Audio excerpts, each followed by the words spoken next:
तो एक दिन की छुट्टी के बाद बाजार 2 दिन के लिए खुला है और फिर 2 दिन की छुट्टी होगी, फिर एक दिन का कामकाज, फिर बजट। तो आप इसी से अंदाज़ा लगा लीजिए आपका ट्रेडिंग सेशन सिर्फ 3 दिन के रह गए हैं और 3 दिन में ना ही कोई डाटा, ना ही कोई ऐसी न्यूज़ अभी तक हम प्रिवेल कर रहे हैं सिस्टम में है जिसकी वजह से बाज़ार के अंदर बहुत तेज़ उठापटक हो जाए। तो बाज़ार शायद रेंज में रहेगा। ये रेंज पिछले हफ्ते से शुरू हुई है, आगे भी कंटिन्यू हो सकती है।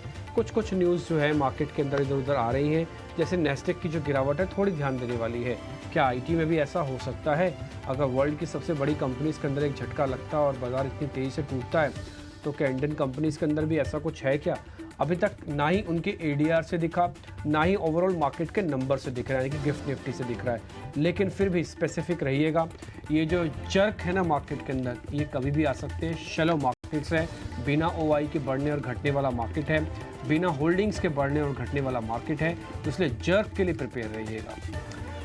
4 अहम ट्रिगर हम पहले विंडोज़ में लेके आ रहे हैं, आप उनको ज़रा नोटिस कर लीजिएगा। फिर उसके बाद हम धीरे धीरे करके सारी चीज़ें आपके सामने रखना शुरू कर देंगे, जैसे खबरों वाले शेयर, ब्रोकिंग हाउसेस की reports, global market, domestic market, सब कुछ आपके सामने धीरे धीरे आता जाएगा। गिफ्ट निफ्टी आप देख रहे होंगे 24,600 के ऊपर है, क्लोज भी 600 के ऊपर हुआ था हमारा स्पॉट निफ्टी, और गिफ्ट निफ्टी भी 600 के ऊपर ही है। कुल मिला के 600-650 वाली रेंज एक रेजिस्टेंस की रेंज है। देखते हैं आज क्या होगा। फिलहाल गिफ्ट निफ्टी से ना ही बहुत बुरे ना ही बहुत अच्छे संकेत ऐसा कुछ भी देखने को मिल रहे हैं।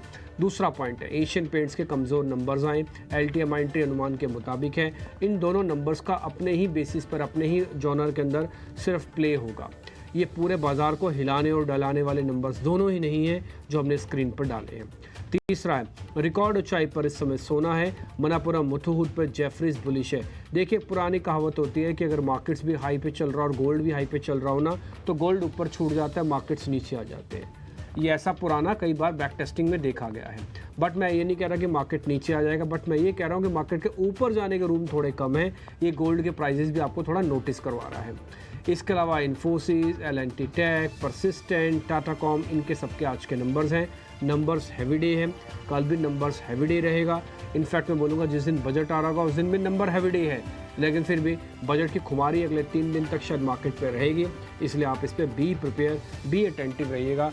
बहुत बड़ी पोजीशंस लेनी नहीं है, ऑप्शंस को ध्यान से काम करना है और सिर्फ शांति बनाए रखने के अलावा मेरे को नहीं लगता कि बहुत आसान और सरल तरीका है इस समय बाजार को हैंडल करने का। नो उत्साह, नो डिप्रेशन, नो एग्रेशन, शांति सिर्फ इस समय 3 दिन के लिए रखनी चाहिए। आगे बढ़ रहे हैं, जरा डोमेस्टिक कारणों को पहले हम माफ़ कीजिए ग्लोबल कारणों को समझ लेते हैं, फिर हम डोमेस्टिक नंबर्स पे आएंगे। एफ&ओ के डाटा, टेक्निकल सेटअप वगैरह सब चेक करके आपके सामने एक एक करके पॉइंट्स रखते चलेंगे। आप इस कार्यक्रम का हिस्सा बनेगा और हम कोशिश कर रहे हैं कि सारे सेगमेंट्स को ना हम अलग अलग हिस्सों में काट के सोशल मीडिया पर डालें। जैसे ग्लोबल है, मान लीजिए मैं नहीं आता सुबह 8 बजे, मैं 8:15 पर जुड़ता हूँ, तो मेरा ग्लोबल तो मिस हो गया ना। तो ये डिजिटल टीम से और मैं प्रोड्यूसर से और डेस्क से हाथ जोड़ के रिक्वेस्ट कर रहा हूँ, हाथ जोड़ के डेस्क से मेरी खासकर रिक्वेस्ट है, कृपया करके वो चंक काटिए, ऊपर लिखिए ग्लोबल मार्केट, उसके बाद उसको प्लेस करवा दीजिए। ये बहुत सारे व्यूअर्स, बहुत सारे लोग हमको नोटिस होते हैं, हम भी सिस्टम में हैं, हमें पता है।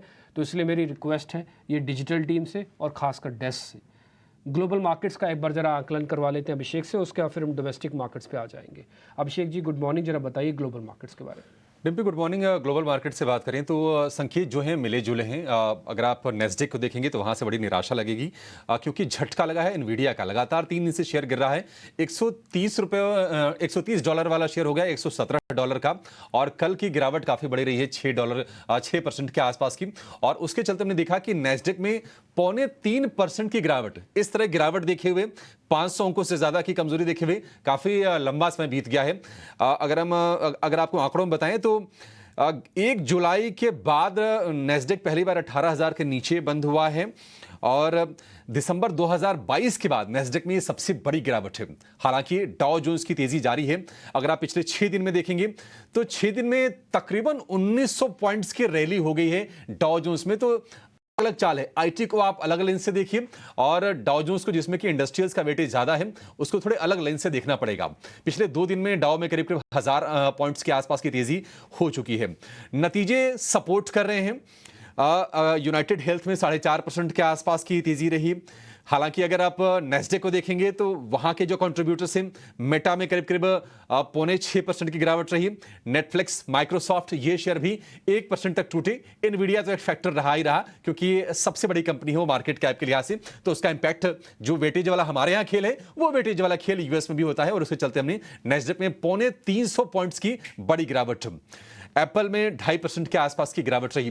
तो चाल अलग अलग है, डाउ जोन्स की अलग है, नेस्डेक की अलग है, और ये आईटी है जो डिफरेंशिएटर है दोनों के बीच में। आज जो आंकड़ों पर नजर रहेगी उसमें बेरोजगारी दावा के आंकड़े आएंगे, ईसीबी के ब्याज दरों के आंकड़े आएंगे, ये उस पर नजर रहेगी।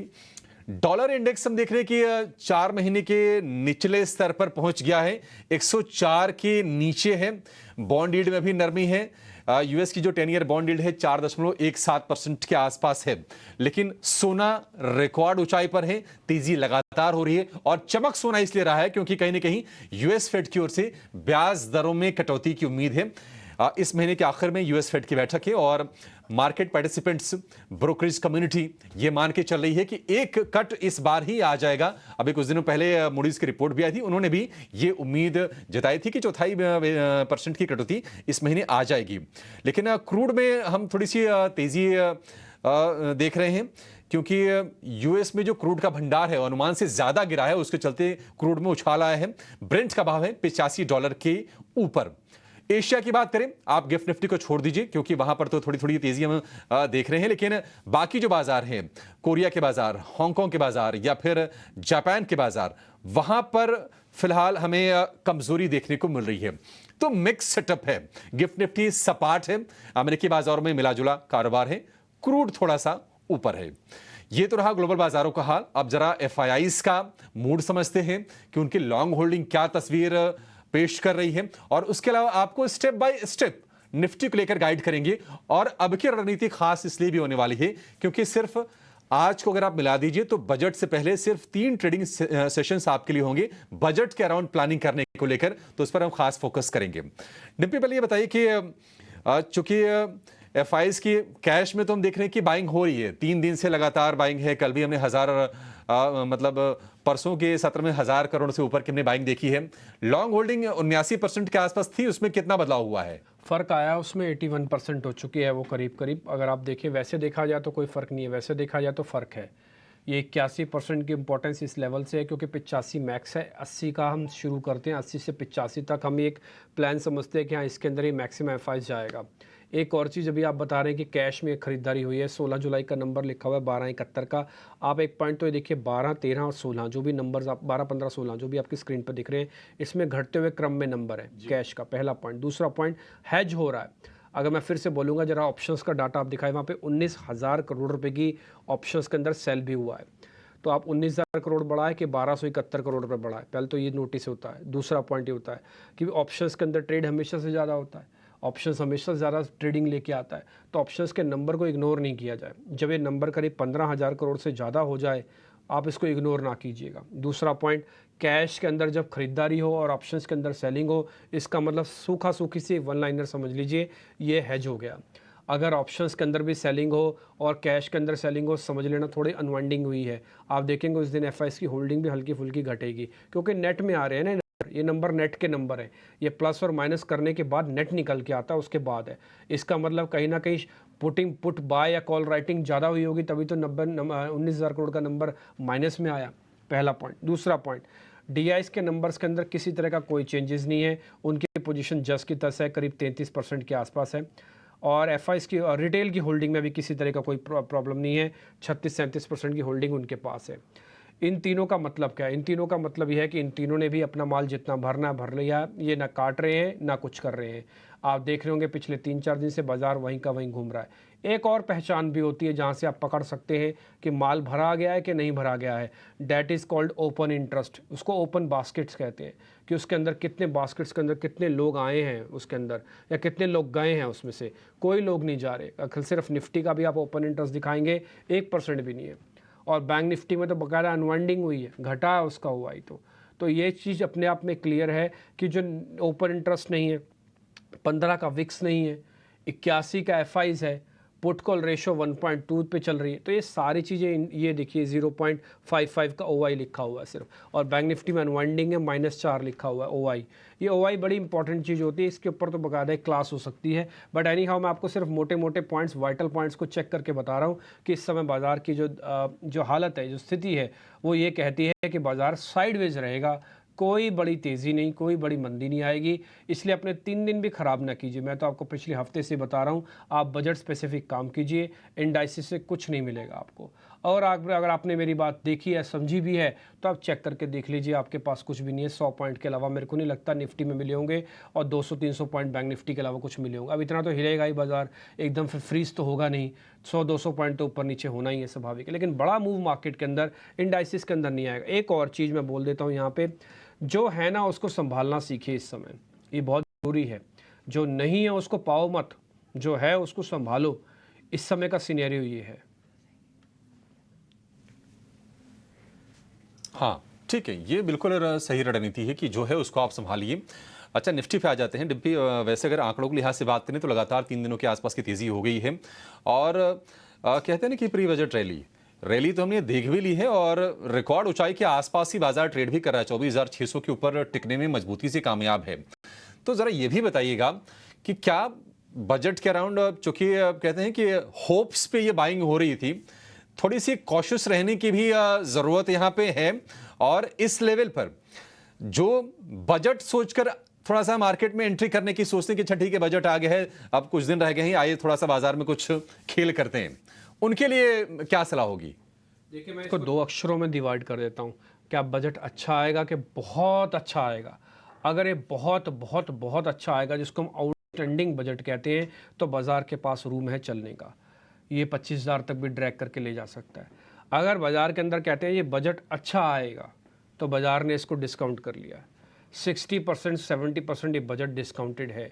हाँ, लिटिगिटीज़ अंदर की जो होती है कि भैया इस सेक्टर को थोड़ा ज़्यादा, इस सेक्टर को थोड़ा कम, इस सेक्टर में ज़्यादा हो गया, इस सेक्टर में कम हो गया, हो सकता है फर्स्ट डे रिएक्शन अलग हो, सेकंड डे रिएक्शन अलग हो, वो सब अलग है।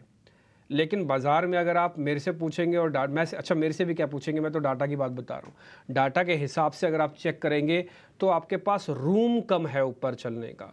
ये ऊपर का रूम क्या है, मैं ज़रा ये भी बता देता हूँ, कोई गलतफहमी ना रहे किसी को। 650, 850 ये मैक्स टू मैक्स रूम है इस समय। जो इस समय की प्रिवेलिंग डाटा जो मैं आपके सामने पढ़ रहा हूँ, आज 18 जुलाई को 8:13 तक का जो मैं डाटा बता रहा हूँ, उसके बेसिस पे कह रहा हूँ कि रूम सिर्फ 650 से मैक्स टू मैक्स 850 का है। मेरे से पूछेंगे 850 जाएगा, मेरे को तो वो भी नहीं लगता, फ्रैंकली स्पीकिंग। हाँ, मेरे को मैक्स टू मैक्स 650 तक का लगता है। अभी 650 तो मैं हफ्ते भर पहले से आपको भी नोटिस करा रहा हूँ। दूसरा पॉइंट, क्या हमको इंडाइसिस में ही ध्यान देना चाहिए, क्या हमको स्टॉक्स में ध्यान नहीं देना चाहिए? ये जो सोच रहे हैं ना, ये बिल्कुल गलत सोच रहे हैं। इंडाइसिस में आपको ध्यान बिल्कुल नहीं देना चाहिए इस समय, क्योंकि इंडाइसिस का मूड और माहौल देखो। आपने चाय बनानी, चाय के अंदर सारा मसाला सूला सब डल तो गया, फिर उसको ताक के क्या करोगे, देख देख के क्या करोगे उस चाय को? तो बन जाएगी ना अपने आप ही। आपने कर दिया ना सारा काम, तो आप उस जगह पे ध्यान दो जो आपके किचन का दूसरा सामान रह गया, जो करने के लिए बाकी हिस्सा है, आप वहाँ पे ध्यान दो। हो सकता है सब्जी छूटी, हो सकता है रोटी थोड़ी छूटी, वहाँ ध्यान दो आप। चाय को घूरने से चाय जल्दी थोड़ी बन जाएगी, ठीक है ना? तो कुछ वैसे ही निफ्टी वाला इस समय हिसाब किताब है। निफ्टी और बैंक निफ्टी को आप छोड़ दीजिए, इन्होंने अपने काम कर रखे हैं, और आप इससे बिल्कुल सचेत रहिए, इनसे कुछ बड़ा पैसा नहीं आने वाला है। पहला पॉइंट। हाँ, क्या बजट के बाद कोई डिप आ सकता है, बजट के दौरान कोई डिप आ सकता है, बजट से पहले कोई डिप आ सकता है? पहले के चांसेस कम लगते हैं, बाद में और दौरान के चांसेस ज़्यादा लगते हैं मेरे को। तो थोड़ा आप इस चीज़ के लिए ध्यान रखिएगा।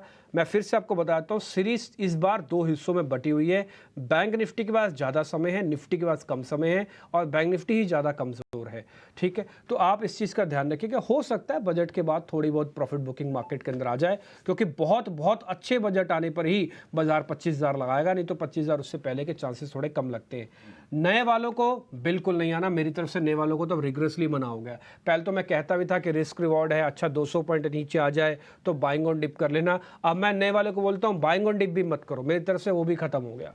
तो अगले 3 दिन सिर्फ और सिर्फ शांति से बैठो। इस 3 दिन के अलावा भी 363 दिन और हैं मार्केट में काम करने के लिए, तो आप तभी करना। इस 3 दिन में कुछ चमत्कार नहीं होने जा रहा। और मैं थोड़ा ब्लंट बोलता हूँ, इसके लिए मैं माफ़ी चाहता हूँ, लेकिन करूँ क्या, मैं आपके वश हूँ। आपके प्यार के वश हैं, तो इसलिए ऐसे बोल सकते हैं, हमारा अधिकार भी है और 18 ऑफ स्वदेश का कल्चर और फ्लेवर भी है। हमें लल्लो पच्चो करने नहीं आते, हम तो सीधी सीधी बात सीधी सीधी तरीके से रखने में बिलीव करते हैं। तो इसलिए नए वालों को आना नहीं है, पुराने वालों को सिर्फ और सिर्फ संभालना है। संभालने के 2 लेवल दे देता हूँ, 24,400, 24,500 ट्रेलिंग स्टॉप लॉसेस हैं, कट जाएं, शांति से बैठ जाना, कुछ नहीं करना। एक और सवाल है और ये सवाल ये है कि जैसे आपने कहा कि चाय को घोरने से कुछ नहीं होगा, बिल्कुल सही बात है, लेकिन चाय कड़क रहे, कड़वी ना हो, तो बाजार में हो ये भी सकता है कि बजट के टुवर्ड्स जब जाएं तो थोड़ी सी वोलेटिलिटी बढ़े। तो जो रॉक बॉटम वाला जो सपोर्ट है, तगड़ा वाला, मतलब वहां तक कोई टेंशन लेनी ही नहीं, चाहे बाजार में कितनी भी उथल पुथल क्यों ना हो जाए, वो कौन सा होगा? वो है निफ्टी का 24,000, ज़्यादा समय नहीं लूंगा, वो है निफ्टी का 24,000 का लेवल है, उसको एक रॉक बॉटम फिलहाल मान के रखेगा। 24,000 बाजार ने इस इवेंट की सुगबुगाहट शुरू होते ही बना लिया था। और अगर आपको हमारी बात अच्छे से याद रहती हो तो कैलेंडर ईयर के हिसाब से हमने आपको बताया था कि इस जुलाई के महीने में, जब से जुलाई लगा है, एक बार भी हम 24,000 के नीचे क्लोज नहीं करके गए हैं। तो जो चीज़ हमने पकाई है उसी को ही हम रॉक बॉटम मानते हैं। तो 24,000 के लेवल है, ये मार्केट के लिए जब तक नहीं टूटता, अच्छा बजट के अंदर मान लो झटका लग भी गया ना, तो मेरे को नहीं लगता कि 24,000 से नीचे जाएगा। हाँ, बजट के बाद कॉन्टिन्यूटी में जा सकता है, वो एक अलग बात है, लेकिन एक बजट का भी एक स्विंग होगा 300-400 पॉइंट का, 500 पॉइंट का, उसके अंदर भी 24,000 आपका प्रोटेक्ट हो जाएगा। तो 24,000 से नीचे फिलहाल लगता नहीं। मैं बैंक निफ्टी का भी हाथों हाथ बता देता हूँ इसी क्वेश्चन में, वो है 51,800। मैं 52,000 नहीं बोल रहा, मैं 51,800 बोल रहा हूँ, क्योंकि बड़ा इंडाइसिस है, 100-200 पॉइंट तो देखेगा भी नहीं। तो इसलिए 51,800 के नीचे जाते ही ये बैंक बियर्स ग्रिप में आ जाएगा, फिर बियर्स अपना जलवार मुक्का मारना शुरू करेंगे आपको। उससे पहले तो एक स्प्रिंग की तरह है, मैं 10 बार आपको बता चुका हूँ, जितनी जोर से आप दबाएंगे उतनी स्पीड से मार्केट ऊपर आता जाएगा। ठीक है, निफ्टी बैंक का भी इसमें शामिल हो गया आपके लिए जवाब। एक प्रश्न ये भी उठता है कि अगर अच्छी चीजें बजट में डिस्काउंटेड है, बढ़िया वाला बजट अगर आ रहा है और बाजार उसको अगर डिस्काउंट करके चल रहा है, तो क्या ये ठीक होगा डिम्पी? क्योंकि अभी कुछ दिनों पहले प्रकाश खबर लेकर आए थे एक्सक्लूसिव कि जो कैपेक्स का जो टारगेट है उसको, उसमें जो इंटरिम बजट वाला टारगेट था 11 लाख करोड़ का आसपास का, उसमें कोई बदलाव किया नहीं जाएगा। तो जो इंटरिम बजट में आई हैं चीजें कमोबेश वही चीजें आएंगी इस बार भी बजट में। क्या थोड़ी थोड़ी मुनाफा वसूली कर लेनी चाहिए अगर कोई प्रॉफिट में बैठा हो तो? देखिए, ये ना रिसर्च का विषय हो जाएगा। आप एक काम और कीजिएगा, बजट के अंदर ना इंटीरियम बजट की भी कॉपी निकाल के रखिएगा, उसके अंदर आपको और चीज़ें मैं बताता हूँ, ईजी हो जाएगा, सरल हो जाएगा काफ़ी काम करना। आपको हो सकता है सुनने में फिर से बहुत गड़गड़ाहट के साथ तालियां बजे सदन में, आपको लगेगा वाह क्या शानदार नंबर है, वाह क्या चीज़ बताई गई है, और इससे जस्ट 2 महीने पहले वो चीज़ पहले भी बताई जा चुकी है। तो अगर उस नंबर के अंदर जो आप एग्जांपल बता रहे हैं, मैं सिर्फ उसी को कोट करके बता रहा हूँ, तो उसके अंदर आपको कोई बहुत बड़ा मूवमेंट नहीं आएगा। और एक और बात, बजट के अंदर अच्छी चीज़ आएगी ये सभी लोग समझते हैं, सभी लोग जानते हैं। तो अच्छा, निर्मला सीतारमण खड़े होकर ये नहीं कह सकती कि बजट में खराब पेश करूंगे, वो तो कहेंगे बेस्ट है, उनके सारी पार्टी के लोग कहेंगे बेस्ट है, सभी कहेंगे बेस्ट है। मैं बहुत ही प्रैक्टिकल बात बता रहा हूँ, इसमें कोई इफ और बट के अंदर नहीं डाल रहा मैं, लेकिन आपको अपना होमवर्क खुद से करके रखना पड़ेगा।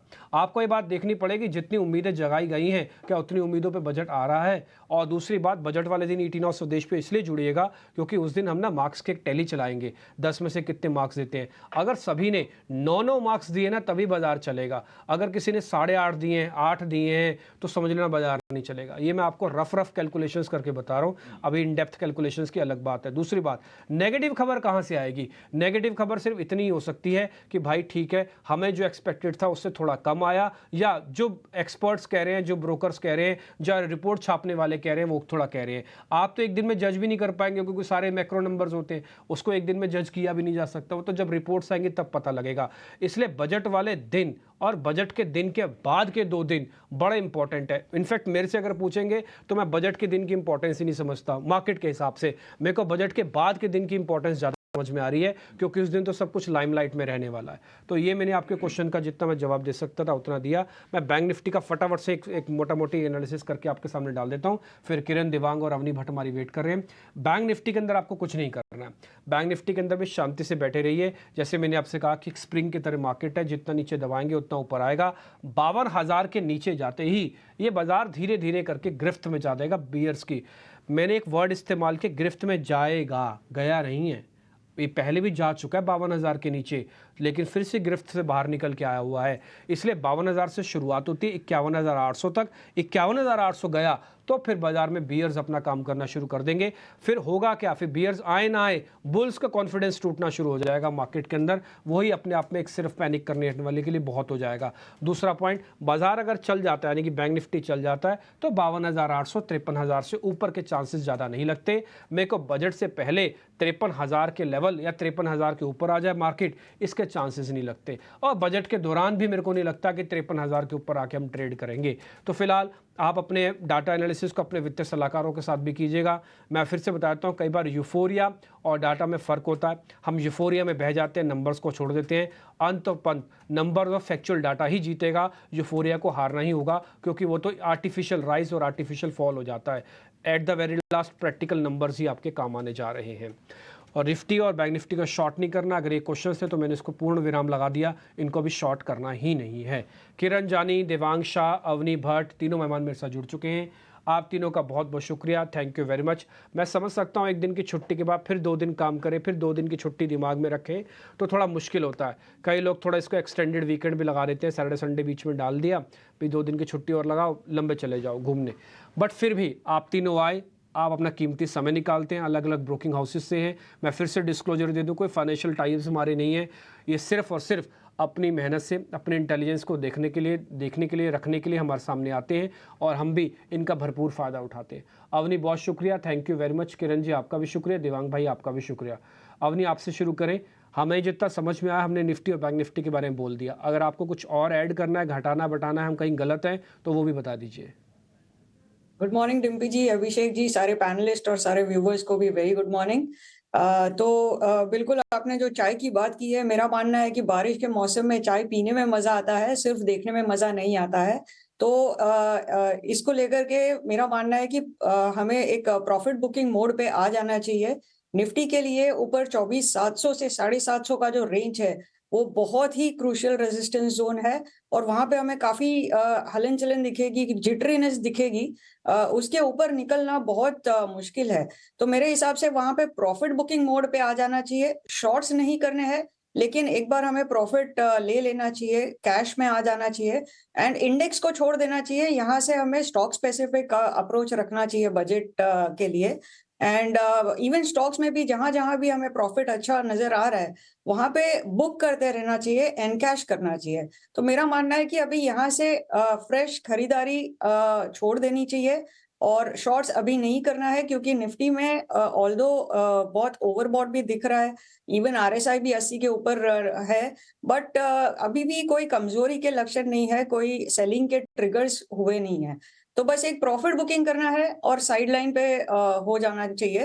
यही मेरा मानना है मार्केट इंडेक्स को लेकर के। तो ये इंडेक्स की आपकी कंप्लीट रणनीति होगी और फटाफट अपने एक्सपर्ट्स के पास चलेंगे, क्योंकि खबरें बहुत सारी होंगी, रिपोर्ट्स भी ढेर सारी होंगी, क्योंकि बीच में एक दिन की आगे छुट्टी। तो स्टॉक्स जान लेते हैं फटाफट। देवांग जी, शुरुआत आपसे करना चाहेंगे। नमस्कार, गुड मॉर्निंग। बताइए आपके शेयर्स कौन से हैं आज के? Very good morning. First stock यहाँ का डाबर का। ओवरऑल एफएमसीजी सेक्टर की बात करें, काफी अच्छा मोमेंटम देखने मिला है। हमें लगता है आगे भी इसमें मोमेंटम देखने मिल सकता है। डाबर खरीदने की सलाह रहेगी। स्टॉप लॉस रखना है 629, टारगेट है 657। नेक्स्ट स्टॉक रहेगा SBI life insurance. Overall chart structure देखिए, हाइट ऑफ हार्टन स्ट्रक्चर में स्टॉक ट्रेड कर रहा है। काफी अच्छा एक अपसाइड देखने मिला है, आगे भी मुझे लगता है कि अपसाइड देखने मिल सकता है। तो एसबीआई लाइफ खरीदने की सलाह रहेगी। स्टॉप लॉस रखना है 1590, टारगेट है 1665। तो डाबर और एसबीआई लाइफ। डाबर, अगर हम कंजम्पशन थीम की बात करें तो डाबर के जब से आंकड़े आए हैं इनके अपडेट्स के, उसके बाद से ये शेयर में ठीक ठाक रौनक है और अब तो भाव देखिए 650 रुपये के पास पहुंच गया और 600 रुपये के आसपास से लगातार इसमें रौनक बनी हुई है डाबर का शेयर। और दूसरा शेयर है एसबीआई लाइफ का। किरण जी, आपके स्टॉक सर, गुड मॉर्निंग, बताइए sir. Very good morning. So overall अगर हम मार्केट की बात करें तो स्टॉक स्पेसिफिक डेफिनेटली हमें लग रहा है कि काफी कुछ तेजी बाकी है। तो फार्मा सेक्टर हमें काफी अच्छा लग रहा है, तो फार्मा से हम लुपिन ले रहे हैं। अगर आप इसका डेली चार्ट डिवाइस देखोगे तो कहीं ना कहीं एक फ्लैग पैटर्न ब्रेकआउट हमें देखने को मिल रहा है। मोमेंटम इंडिकेटर नो डाउट एक ओवरबॉट जोन के अंदर है, लेकिन जिस तरह का ओवरऑल सेटअप है डेली चार्ट के ऊपर, हमें लग रहा है कि लुपिन में यहाँ से भी ऊपर के टारगेट्स आ सकते हैं। 1835 के आसपास की क्लोजिंग है, हम लॉन्ग करके जाएंगे। 1865 का हमारा टारगेट रहेगा, 1820 एज स्टॉप लॉस हम मेंटेन करेंगे। तो लुपिन हमारा पहला पिक रहेगा। दूसरा जो पिक है वो फ्रेश आईपीओ आया हुआ है, डी डेवलपमेंट। अगर डी डेवलपमेंट इंजीनियर्स की हम बात करें तो डेली चार्ट के ऊपर उसने अपना आईपीओ वीक का जो हाई था उसको टेस्ट किया हुआ है। इंट्राडे चार्ट्स के ऊपर देखोगे तो कहीं ना कहीं एक राउंडिंग बॉटम पैटर्न ब्रेकआउट को रिटेस्ट कर रहा है। डेली चार्ट के ऊपर एक रिवर्सल कैंडलस्टिक्स पैटर्न बना है और मल्टीपल सपोर्ट हम 360 के आसपास देख रहे हैं। तो लिमिटेड चार्ट है बट फिर भी जितने डेटा अवेलेबल है उसके हिसाब से काफी अच्छा सेटअप है। तो डी डेवलपमेंट 370 के आसपास की क्लोजिंग है, हम लॉन्ग करके जाएंगे। 395 का हमारा टारगेट रहेगा, 358 एज अ स्टॉप लॉस। तो एक हमारा डेरिवेटिव स्टॉक्स रहेगा, एक cash stock, D development and Lupin हमारी तरफ से बाय कॉल रहेंगे। ठीक है, तो किरण ने आपको 2 शेयर्स दे दिए। आप इन दोनों मेहमानों की सिर्फ कॉल से आपको आइडिया लग गया होगा जो बात मैंने अभी रखी, जस्ट एज इट इज़ वो ट्रेड भी ढूंढ के दे रहे हैं आपको। देखो एसबीआई लाइफ इंश्योरेंसेस वाली कंपनीज के लिए ना जाने क्या आएगा, मेरे को आज तक वैसे समझ में नहीं आता कि इंश्योरेंसेस को गवर्नमेंट कैसे बूस्ट कर सकती है। ये तो जागरूकता का मामला है, इसमें गवर्नमेंट बूस्टिंग का कोई बहुत बड़ा मैटर नहीं होता। लेकिन फिर भी एसबीआई, एचडीएफसी लाइफ और अगर आप इस तरह आईसीआईसीआई प्रूडेंशियल, अगर इन सभी इंश्योरेंसेस कंपनीज को देखेंगे तो अपने आप में काफ़ी बेहतर नोट पे चल रहे हैं ये, ठीक है। और इनमें काफ़ी बज़ भी है कि बजट ओरिएंटेड कुछ खबर आएगी, मेरे पास नहीं पता क्या खबर आएगी। दूसरा पॉइंट डाबर, ये डिफेंसिव और एग्रेसिव है, आपको इसके बारे में अच्छे से पता है। अब आप आओ लुपिन पे, है ना, जो किरण जी की कॉल है, लुपिन हो गया कॉल, ये भी डिफेंसिव कम एग्रेसिव है। आपको बाजार के अंदर सीधा प्ले करने के लिए कोई नहीं उतारेगा अभी भी, नहीं तो आप आउट हो सकते हो, कैच आउट भी हो सकते हो, विकेट भी आपकी जा सकती है। इसलिए आप सिर्फ एक एक दो दो रन लो फिलहाल, क्योंकि अभी बड़ा क्रूशल स्टेज चल रहा है, आपको अपने बचा के रखना अपने आप को, तभी तो बड़ा प्ले खेल पाओगे। और डी डेवलपमेंट के नाम से एक और कंपनी सर ने ढूंढी है, ये डाटा के बेसिस पर होगा, एक बार इसको भी ज़रूर देखना। ये किरण सर की कॉल है। अब एक काम करते हैं, अवनी भट्ट से उनके 2 ट्रेड उनसे भी समझ लेते हैं। अवनी मैम जरा आपके ट्रेड प्लीज़। आज मैंने 3 ट्रेड निकाले थे, उनमें से एक तो कॉमन है, वो है लुपिन। तो लुपिन हमने 1800 के लेवल पे भी ऑप्शंस के चैंपियन में भी रेकमेंड किया हुआ था। यहाँ से अब ऊपर चल चुका है, लेकिन ये ब्रेकआउट ट्रेड है और इसका टारगेट रहेगा 2000 से 2080 तक का पोजिशनली। तो ये तो एक ट्रेड ऑलरेडी कॉमन हो चुका है। बाकी 2 ट्रेड्स थोड़े से अग्रेसिव रहेंगे। एक पहला रहेगा मेटल सेक्टर से। मेरा मानना है कि मेटल सेक्टर में यहाँ से अब एक अच्छी उछाल आनी चाहिए, अच्छा कंसोलिडेशन हो चुका है, तो उसमें बेस्ट पिक रहेगा नेशनल एल्यूमिनियम। नेशनल एल्यूमिनियम में हमने आरएसआई पे एक पॉजिटिव क्रॉसओवर देखा है और अभी 10 बिल्कुल शॉर्ट टर्म मूविंग एवरेज जो है 10 और 20 दिन के मूविंग एवरेजेस प्राइस एक्शन के नीचे है, जो कि आगे जाकर के सपोर्ट करेंगे अप मूव के लिए। एंड फ्यूचर्स में भी काफी ओपन इंटरेस्ट एडिशन हमें नजर आ रहा है, ऑलमोस्ट 2% का एक सिंगल डे में ओपन इंटरेस्ट एडिशन दिखा है। तो नेशनल एल्यूमिनियम में हम खरीदारी करेंगे 212 के टारगेट के लिए और स्टॉप लॉस हमें लगाना है 193 का। और तीसरा ट्रेड रहेगा आईओसी। तो आईओसी में भी हमने 9 हफ्तों का कंसोलिडेशन देखा है और इस पूरे कंसोलिडेशन में सपोर्ट लिया है स्टॉक ने 162 से 165 के एरिया में। और अब पिछले 3 दिन में वॉल्यूम्स काफी अच्छे पिकअप हुए हैं, तो मेरा मानना है कि एक कंसोलिडेशन रेंज के ऊपर ब्रेकआउट हो सकता है 174 के ऊपर। तो ये एक एंटिसिपेशन में हम ट्रेड लेंगे। इसमें टारगेट रहेगा 184 का और स्टॉप लॉस लगाना है 165 का। ठीक है, आईओसी आपकी तरफ से हो गया, नाल्को आपकी तरफ से हो गया। लुपिन के ऑप्शंस का ट्रेड मेरे को अच्छे से याद है मैम, आपने दिया था, ये आपने स्टील अथॉरिटी के बाद दिया वाला लुपिन है, जिस दिन मैंने आपको याद भी दिलाया था कि सेल नहीं चल रहा था, तो आपने कहा नहीं लुपिन ले लो, उसकी जगह ये ज़्यादा ठीक होगा, मेरे को अच्छे से याद आ गया। दूसरा, अगर आप अवनी भट्ट की आईओसी वाली कॉल देखोगे ना, देखो आप इंटरनेशनल मार्केट में ऑयल मार्केटिंग कंपनीज को हम 2 ही तरीक़ों से देखते हैं, पहला या तो क्रूड के भाव, दूसरा इनके मार्जिन वगैरह कैसे चल रहे हैं, बस। इसके अलावा तीसरी चीज़ मेरे को नहीं लगता आपको मेरे को याद भी होगी कि इनके प्रॉफिट्स कितने आते हैं, इनके सेल्स कितने आते हैं। आप ज़्यादातर इसको कनेक्ट क्रूड से करते हो, लेकिन अगर आप मेरे से पूछेंगे इस बजट के अंदर सबसे इंपॉर्टेंट सेक्टर कौन सा है जिसको बड़े लेवल पे न्यूज़ लेके आई जा सकती है, वो है एनर्जी सेक्टर। वो गैस से जुड़ा हो सकता है, एथेनॉल से जुड़ा हो सकता है, ऑयल मार्केटिंग से जुड़ा हुआ हो सकता है। तो इसलिए ये शेयर भी ज़रूर नोटिस करने वाला, और मैं इसको टिपिकली बजट शेयर मानता हूँ। इसलिए आईओसी अवनी भट्ट की कॉल है, नाल्को, ल्यूपिन कॉमन हो गया किरण जी के साथ भी, डी डेवलपमेंट भी हो गया, और देवांग सर की भी कॉल आपको एक बार वापस से स्क्रीन पर आ जाएंगी, वो है डाबर और SBI लाइफ। 3 मेहमान, करीब 6 कॉल्स, आप समझ लो ल्यूपिन कॉमन डाल देता हूँ मैं, 6 कॉल्स आपके सामने, एक भी सेल नहीं है और सब स्पेसिफिक है, सबके अपने अपने रीजंस हैं देने के। अब मैं अपने साथ अपने सहयोगी शरद को जोड़ूंगा ताकि वो आपके सामने खबरों वाले शेयर्स, अर्निंग्स, अपडेट्स वटावर जो भी आए हैं और सब सिलसिलेवार तरीके से रखते जाएं। गुड मॉर्निंग शरद, बताइएगा कौन कौन से नंबर्स आए हैं, पहले उसी से शुरू कर लेते हैं अर्निंग्स पे, फिर उसके बाद फिर स्टॉक्स एंड न्यूज़ भी बताइएगा sir please. Good morning Dimpy. Of course हम जो ट्रेंड अभी तक देख रहे हैं यहाँ पे देख रहे हैं मिड कैप स्मॉल कैप के जो नंबर्स हैं वो बड़े लार्ज कैप प्लेयर्स को बीट कर रहे हैं अभी तक।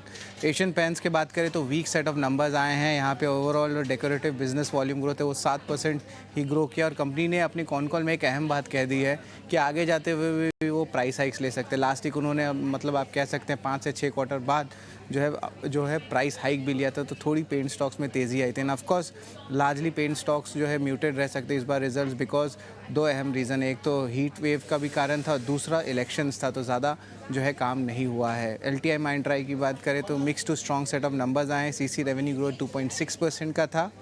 वहीं अगर मैं जस्ट डायल के बारे में बात करूं तो यहाँ पे स्ट्रॉन्ग नंबर्स आए ईयर ऑन ईयर बेसिस पे। जो ट्रैफिक होता है यूनिक विजिटर्स का, उसमें एक अच्छी इंप्रूवमेंट आई है। एल्कॉन इंजीनियरिंग के जो है मिले जुले नतीजे आए हैं, लेकिन याद रखिए स्टॉक में अच्छी तेज़ी देखने मिली है, तो यहाँ से जो है एडिक्शन भी एक्सपेक्टेड है। आदित्य बिरला मनी की बात करें तो सारे पैरामीटर्स में स्ट्रॉन्ग सेट ऑफ नंबर्स आए हैं। वही स्मॉल कैप स्पेस में एग्रोटेक फूड्स हुए, वहाँ पे थोड़ी वीक आई है। और सरप्राइजिंगली जो LT फाइनेंस है उनके नतीजे भी स्ट्रॉन्ग आए हैं। यहाँ पे देखें तो ऑफकोर्स जो ऑल टाइम हाई लेवल पे जो है उनका नेट प्रॉफिट आया है, तो उसमें अच्छी तेज़ी देखने मिल सकती है। कुछ ऑपरेशनल अपडेट भी आए हैं। अदानी ग्रीन एनर्जी जहाँ पे स्ट्रॉन्ग ऑपरेशनल अपडेट आए हैं। कोल्टे पाटिल का मिक्स्ड रहा है, और कुछ स्मॉल कैप्स है जिसका मैं नाम लूँगा E2E नेटवर्क्स, रत्नावीर प्रेसिजन इंजीनियरिंग और हाल ही में लिस्टेड Q4 की डी डेवलपमेंट इंजीनियर्स। इन सारे स्टॉक्स में आज तेज़ी देखने मिल सकती है। इनके अपडेट्स बहुत स्ट्रॉन्ग आ रहे हैं स्मॉल कैप और मिड कैप के।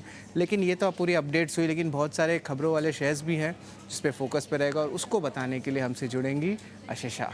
बिल्कुल, सबसे पहले जी एंटरटेनमेंट की बात करते हैं। बोर्ड ऑफ डायरेक्टर्स 2000 करोड़ रुपए जुटाने वाली है। 3 प्रोमिनेंट इन्वेस्टर्स के नाम आए हैं। रिनेसेंस अपॉर्चुनिटीज़ फंड जैसे कुछ इन्वेस्टर्स के भी नाम है, तो बड़ी न्यूज़ जी एंटरटेनमेंट पर स्ट्रीट की नज़र रहेगी। इसके अलावा बजाज इलेक्ट्रिकल्स की बात करते हैं। अनुज पोद्दार जो कंपनी के मैनेजिंग डायरेक्टर और CEO है, उन्होंने इस्तीफा दे दिया है, तो इस पर भी नेगेटिव एक्शन दिखेगा। टाटा पावर ने अपने FY25 के कैपेक्स प्लान्स की बात की है। 25,000 करोड़ के कैपेक्स प्लान्स है FY25 के लिए, एक्सपेंशन के लिए इस्तेमाल किए जाएंगे। टेक्नो इलेक्ट्रिक, जहां बोर्ड ऑफ डायरेक्टर्स ने QIP अप्रूव किया है, 1250 करोड़ कंपनी रेस करना चाहती है। 1435 से 1450 करोड़ के प्राइस बैंड में ये QIP किया जाएगा। ONGC, जहां पर कमर्शियल प्रोडक्शन कमेंस किया है। बकारो झारखंड में जहां कंपनी की माइन है, वहां पर कमर्शियल प्रोडक्शन शुरू कर दिया गया है। KEC इंटरनेशनल की बात करते हैं। 1250 करोड़ के नए ऑर्डर्स मिले हैं कंपनी को। इसके अलावा आयशर मोटर्स, जहां कंपनी ने नया प्रोडक्ट लॉन्च किया है। रॉयल एनफील्ड गोरिल्ला 450 इंडिया में लॉन्च हो चुका है। करीब 2,39,000 की प्राइस बैंड में ये लॉन्च किया जाएगा, और टेस्ट ड्राइव्स भी शुरू हो चुकी है। TVS मोटर्स ने इन्वेस्टमेंट किया है करीब 200 मिलियन यूरोस का नॉर्टन मोटरसाइकिल्स में, तो इस पर भी अपनी नज़र रखें। नज़ारा टेक्नोलॉजीज़ कंपनी को GST की नोटिस मिली है। करीब 1120 करोड़ की GST की नोटिस है कंपनी की सब्सिडरीज के लिए। नेगेटिव इम्पैक्ट शायद यहाँ पर भी दिखेगा। 2 फार्मा कंपनीज फोकस में रहेगी US FDA अप्रूवल के चलते। जाइडस लाइफ साइंसेस, जहां कंपनी को अल्सर ट्रीटमेंट के लिए अप्रूवल मिला है, लाइसेंसिंग एग्रीमेंट कंपनी ने साइन किया है। इसके अलावा ग्लेनमार्क फार्मा, जहां कंपनी ने ANDA अप्रूवल मिला है एपिलेप्सी ट्रीटमेंट के लिए, तो दोनों ही फार्मा कंपनीज इस न्यूज़ के दम पर फोकस में रहेंगे। लास्ट में हिंदुस्तान जिंक और वेदांता की बात करते हैं, तो हिंदुस्तान जिंक को NCLT से अप्रूवल मिली है। जो फंड जनरल रिजर्व में थे वो अब रिटेन्ड अर्निंग्स में ट्रांसफ़र करने की अप्रूवल है, जिसका ये मतलब होता है कि कंपनी अब ज़्यादा डिविडेंड डिक्लेयर कर सकती है। करीब 10,000 करोड़ का ये अप्रूवल है। 25 रुपीज़ पर शेयर का डिविडेंड हिंदुस्तान जिंक के लिए होता है, और अगर हिंदुस्तान जिंक डिक्लेयर करती है डिविडेंड, तो वेदांता, जिसका करीब 65 5% स्टेक है हिंदुस्तान जिंक में, उनको भी करीब 6,500 करोड़ के आसपास टोटल मिल सकते हैं। तो इस न्यूज़ के चलते हिंदुस्तान जिंक और वेदांता दोनों ही स्टॉक्स पर अपनी नज़र रखें। ओके, ठीक है, डन। इस बीच हम कुछ नंबर्स के साथ शुरुआत करते हैं। जरा एशियन पेंट्स के नंबर स्क्रीन पर दिखाएंगे आप। रिसर्च ये बता रहा है कि एशियन पेंट्स के नंबर ठीक नहीं हैं, हालांकि ठीक उससे पहले मार्केट के अंदर थोड़ा कंसोलिडेशन के बाद ये शेयर चला हुआ है। एक काम करते हैं, अवनी भट्ट से चेक करवा लेते हैं कि एशियन पेंट्स आज कैसे रिएक्ट कर सकता है। अवनी जरा चेक करेंगे लेवल के हिसाब से, नंबर्स हम आपके स्क्रीन पर लेके आते हैं। जी, एशियन पेंट्स में जो 200 दिन का जो मूविंग एवरेज है उसके ऊपर निकला था स्टॉक, लेकिन वहां से हमें काफी प्रॉफिट बुकिंग नजर आई है और बंद उसके नीचे दिया है। तो मेरे हिसाब से इंट्राडे में अगर ये 3,000 के ऊपर टिक पाता है तो ही ज्यादा अपसाइड हमें देखने मिलेगा, नहीं तो उसके करीबन अराउंड 3,024-25 के करीबन वहां से सेलिंग हो सकती है फिर से। और इसका नीचे के साइड पे जो सपोर्ट बन रहा है वो अभी भी 2900 का है। तो यहाँ पे फिलहाल ट्रेड तो नहीं बन रहा है, लेकिन अगर ये 3,000 के ऊपर निकल पाता है तो एक इंट्राडे के स्विंग के लिए हम इसमें खरीदारी कर सकते हैं। और नीचे के तरफ 2900 का ही स्टॉप लॉस बनेगा, तो बहुत ज्यादा रिस्क रिवॉर्ड भी ज्यादा फेवरेबल नहीं है, तो इसको अवॉइड करेंगे। ठीक है, एक खबर मैं आप स्टॉक से न्यूज़ से भी ले लेता हूँ। ये मेरे को तो बड़ी हैरानी होती है कि बात देख के और सुन के भी कि 450 अगर वो सीसी में ही है तो 450 सीसी का आइशर बाइक लेके आ रहा है, तो गाड़ियों को भी पछाड़ देगा। 800 सीसी की तो मारुति 800 हुआ करती थी एक्चुअली में। जब से देखिए सीसी में जो कंपटीशन इंटेंसिफाई हुआ ना, हीरो ने टाई अप किया हार्ले के साथ, उस बजाज ट्रायम्फ की बाइक को लेके आई, वो 350 प्लस सीसी में थी। तो अब उससे एक कदम आगे बढ़ के अच्छा ठीक है, कंपटीशन यहाँ हो रहा है तो हम किसी और सेगमेंट में चले जाते हैं, शायद उसी कोशिश होगी ये। और नाम भी बड़ा अजीब सा रखा है कि नई गोरिल्ला, नाम भी अजीब सा रखा है गोरिल्ला। गोरिल्ला अपने वैसे तो वॉरफेयर का नाम होता है, गोरिल्ला एक जानवर का है, बट हाँ ये और गाड़ी के प्राइस आप देखो करीब 2,40,000 है। ऑन रोड आते आते मेरे हिसाब से ये करीब 3 लाख के आसपास पड़ जाएगा। 5, 5.5, 6 लाख की तो एंट्री लेवल की गाड़ी मिल जाती है 4 व्हीलर, है ना। तो ये 2 व्हीलर ही अपने आप में अब 3 लाख की रेंज के अंदर है। लेकिन हाँ, शौक बड़ी चीज़ है, ये पुरानी कहावत है और शायद गोरिल्ला उसी शौक को लेकर है। और ये बढ़ते हुए बाज़ार का रुतबा है। कब तक आप एंट्री लेवल की 100 सीसी और 125 से 150 सीसी की गाड़ियों पे ही निर्भर रहेंगे? कुछ ना किसी को तो आगे बढ़ना ही था। कोई आगे बढ़ रहा है तो फिर टाइप्स के साथ आगे बढ़ रहा है, चलो भाई टेक्नोलॉजी नहीं है तो टाइप कर लो। एक काम और करते हैं, जरा ये देवांग भाई से पता कर लेते हैं। ये कुछ तस्वीरें भी आप देख पा रहे हैं इसी गोरिल्ला की है, और जो कंपनी की तरफ से है, कलर भी काफ़ी अच्छा और गाड़ी भी तो खैर देखने में तो काफ़ी अच्छी लग रही है। लेकिन एक ही आदमी अच्छे से बैठ पाएगा, दूसरे आदमी को बैठने में थोड़ी तकलीफ होगी, नहीं तो विक्रम बेताल जैसे लगेंगे वो। खैर एनी हाउ, देवांग भाई एक बार जरा आप देख के बताएंगे आइशर मोटर। आइशर मोटर की बात करें तो डेफिनेटली चार्ट पे काफी अच्छा पॉजिटिव मोमेंटम बना है। डेली चार्ट पे भी एक अच्छा एक हाइट ऑफ स्ट्रक्चर में स्टॉक ट्रेड कर रहा है, तो फर्दर इसमें और अपसाइड देखने मिल सकता है। सपोर्ट यहाँ पे रहेगा 4,820 का, अपसाइड 5,100 तक के जोन देखने मिल सकता है आइशर मोटर में। 4,820 का सपोर्ट लेवल है आइशर मोटर के लिए। लेकिन निश्चित तौर पर बाइक थोड़ी सी अलग भी है। जो भी आर्सेनल है रॉयल एनफील्ड का, उसमें एक अलग टाइप की बाइक ये जरूर है और अलग सेगमेंट में प्लेसमेंट भी है, प्राइस भी अग्रेसिव ही हम कहेंगे, क्योंकि जो इनकी बाइक्स आती हैं क्लासिक, वो भी करीब 2.25 लाख रुपए के आसपास की कीमतें हैं। देखते हैं रिस्पांस कैसा मिलता है। लेकिन निश्चित तौर पर एक अलग ऑफरिंग है रॉयल एनफील्ड की तरफ से, आइशर मोटर की तरफ से। रिपोर्ट्स कौन कौन सी आई हैं और कहां आपकी नजर होनी चाहिए, जरा उसकी भी चर्चा कर लेते हैं। और आज हम एक नहीं अपने 2 सहयोगियों को जोड़ेंगे। पूजा हमारे साथ जुड़ गई हैं और साथ साथ गौरव भी हमारे साथ हैं रिपोर्ट्स बताने के लिए। पूजा के पास खास तौर पे चूंकि गोल्ड फाइनेंसेस को लेकर जेफरीज की एक रिपोर्ट आई है, यानी कि मणप्पुरम को लेकर और मुथूट को लेकर, पहले ये वो जान लेते हैं। पूजा बताइए क्या कहा है रिपोर्ट में और किस तरह के टारगेट्स निकल के आ रहे हैं?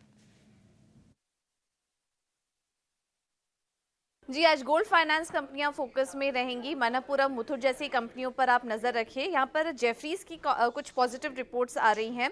बढ़ते हुए सोने के जो भाव हैं उसके चलते इन कंपनियों को फ़ायदा मिलेगा। मुथूट फाइनेंस पर खरीदारी की राय वो देख रहे हैं 2220 के लक्ष्य के लिए, और मनप्पुरम फाइनेंस पर भी खरीदारी की सलाह वो दे रहे हैं 270 के लक्ष्य के लिए। इनका कहना है कि सोने के भाव में बढ़ोतरी से फायदा मिलेगा, लेकिन इनका जो पोर्टफोलियो है वो डाइवर्सिफाई भी है, तो उसका भी यहाँ पर फायदा मिलता हुआ दिखाई देगा। इसके अलावा अगर एसेट क्वालिटी की बात करें तो उसका भी रिस्क कम है, नतीजों में आगे सुधार होने की संभावना है, और ये जो बढ़त हो रही है उसका फ़ायदा सबसे ज़्यादा मुथूट फाइनेंस को मिलेगा, क्योंकि मुथूट फाइनेंस का काफ़ी एक्सपोजर, करीब 80% से ज़्यादा का एक्सपोजर जो है वो गोल्ड लोन बिजनेस में है। इस वजह से मुथूट फाइनेंस को काफ़ी ज़्यादा फ़ायदा मिलेगा, और मनप्पुरम को इनके सस्ते वैल्यूएशंस के चलते आगे फ़ायदा मिल सकता है। तो ये कुछ पॉजिटिव रिपोर्ट्स आई है गोल्ड फाइनेंस कंपनियों पर, इन पर आप नज़र रखिए। ठीक है, तो दोनों कंपनीज पर खरीदारी की राय के साथ कवरेज की शुरुआत की है। मुथूट के लिए लक्ष्य 2220, मनप्पुरम के लिए लक्ष्य है 270 रुपए का। अब चलेंगे गौरव के पास। गौरव, उम्मीद करके चल रहे हैं कि देखिए बजाज ऑटो के नंबर्स आए थे, एशियन पेंट्स के भी नतीजे आए थे, इन दोनों पर तो रिपोर्ट्स होंगी ही, बाकी भी रिपोर्ट्स होंगी आपके पास। बताइए कौन कौन सी रिपोर्ट्स फोकस में है आज? शुरुआत करते हैं आयशर मोटर्स के साथ, क्योंकि जैसे हमें पता है कि एक नया प्रोडक्ट कंपनी ने लॉन्च किया है और इसके ऊपर एक मिक्स्ड व्यू हमें देखने को मिल रहा है। क्योंकि अगर हम सिटी की माने तो उन्होंने कहीं पे बाय रेटिंग बरकरार रखते हुए टारगेट प्राइस जो है वो 5300 रुपीज़ का दिया है, क्योंकि उनका मानना ये है कि ये जो नया प्रोडक्ट है उसकी वजह से हमें रेवेन्यू में अच्छा एक सपोर्ट देखने को मिल सकता है। गोल्डमैन सैक्स ने भी अपना एक बुलिश व्यू यहाँ पे बरकरार रखा है बाय रेटिंग के साथ, जिन्होंने टारगेट प्राइस दिया है 5400 रुपीज़ का। और इसी के साथ साथ अगर हम नोमुरा की माने तो उन्होंने कहीं पर रिड्यूस रेटिंग बरकरार रखते हुए टारगेट प्राइस जो है वो 4119 रुपीज़ का दिया है, क्योंकि उनका मानना यह है कि कहीं पे ग्रोथ में रिवाइवल इस प्रोडक्ट की वजह से हमें नहीं देखने को मिल सकती है। और इसी के साथ साथ अगर मॉर्गन स्टैनली का भी अगर व्यू ले तो उन्होंने भी कहीं पे अंडरवेट रेटिंग फिलहाल के लिए बरकरार रखते हुए टारगेट प्राइस जो है वो 3533 रुपीज़ का दिया है आयशर मोटर्स के लिए। अगली बात करते हैं बजाज ऑटोस की, जिसके नतीजे हमारे पास आ चुके थे, जिसके ऊपर अगर इधर भी हमें कहीं पे एक कॉन्ट्रा व्यू देखने को मिल रहा है। तो CLSA ने कहीं पे अंडर परफॉर्म रेटिंग बरकरार रखते हैं, टारगेट प्राइस जो है वो 7000 रुपीज़ पे बढ़ा दिया है। उनका मानना यह है कि कहीं पे मार्केट शेयर कंपनी गेन करते हुए देखने को मिल रही है, और आगे जाके कहीं पे जो एक्सपोर्ट्स है उसमें नजर रखना जरूरी रहेगा। बट इसी के साथ अगर हम नोमुरा की माने तो उन्होंने कहीं पे बाय रेटिंग बरकरार रखते हुए टारगेट प्राइस जो है वो बढ़ा के 10,926 रुपीज़ का किया है, क्योंकि उनका मानना ये कि कहीं पे एक्सपोर्ट में जो रिवाइवल है वो ऐसे ही चलता रहेगा, और आगे जाके कंपनी में एक प्रेफर्ड पिक के रूप में नोमुरा जो है वो टू व्हीलर सेगमेंट में इस कंपनी को देखती है। अगली बात करते हैं एशियन पेंट्स की, जिसके नतीजे आ चुके थे और जो नतीजे थोड़े वीक थे, और इसी के चलते कहीं पे गोल्डमैन सैक्स ने न्यूट्रल रेटिंग बरकरार रखते हुए टारगेट प्राइस जो है वो कट करके 2750 रुपीज़ का किया है, क्योंकि उनका मानना है कि कहीं पे स्लो डाउन देखने को मिल रहा है। और अगर हम मैनेजमेंट की कमेंट्री भी देखें तो उनका भी मानना यह है कि कहीं पे आगे जाके मॉडरेट रिकवरी हमें देखने को मिल सकती है। और JP मॉर्गन ने भी यहाँ पे कहीं पे न्यूट्रल रेटिंग बरकरार रखते हुए टारगेट प्राइस जो है वो कट करके 2800 रुपीज़ का रखा है, क्योंकि उनका भी मानना यह है कि कहीं पे आगे जाके नेगेटिव रिएक्शन हमें शेयर प्राइस में देखने को मिल सकती है।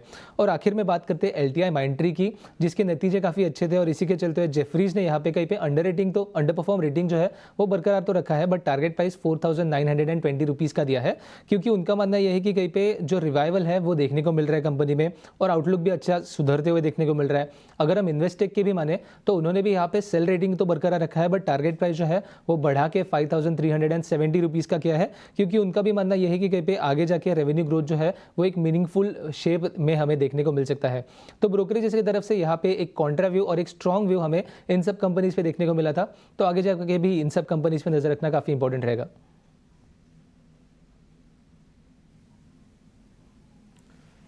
ठीक है, तो ये सारी की सारी रिपोर्ट्स आपके लिए एक जगह पे, ताकि आपको समझ में आ जाए कि आपको इन शेयरों को लेकर करना क्या है, क्योंकि ये बड़े ब्रोकरिंग हाउसेस होते हैं और काफ़ी रिसर्च करके गहन मंथन करके ये रिपोर्ट जारी करते हैं और वो टारगेट्स वगैरह आपके लिए सुझाते हैं।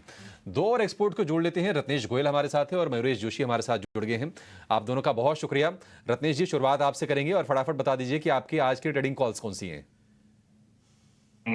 मॉर्निंग सभी दर्शकों को दो बाय कॉल रहेंगे, दोनों मुझे ऐसा लगता है कहीं ना कहीं स्टॉक स्पेसिफिक मूवमेंट बिल्कुल बरकरार रहेगा। तो पहला जो रहेगा LIC life insurance corporation of India, इसमें काफी अच्छा कंसोलिडेशन का ब्रेकआउट देखने को मिल रहा है। 1080 के स्टॉप लॉस के साथ में 1160 रुपए के टारगेट इसमें आते हुए दिखाई देते हैं।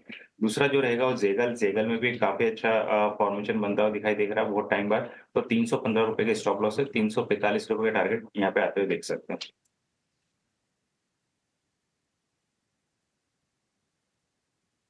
की शेयर आपके पास आज? अच्छा, दूसरा जैगल। ठीक है, जैगल प्रीपेड भी आपने बताया। फटाफट दोनों के दोनों शेयर आपके पास ये आ गए। जैगल ने अच्छी क्लोजिंग दी है। मयूरेश जी, आपसे ज़रा राय जानना चाहेंगे जी एंटरटेनमेंट को लेकर, कैसा लग रहा है आपको, और जो कुछ डेवलपमेंट्स हो रही हैं आप उन्हें कैसे देख रहे हैं?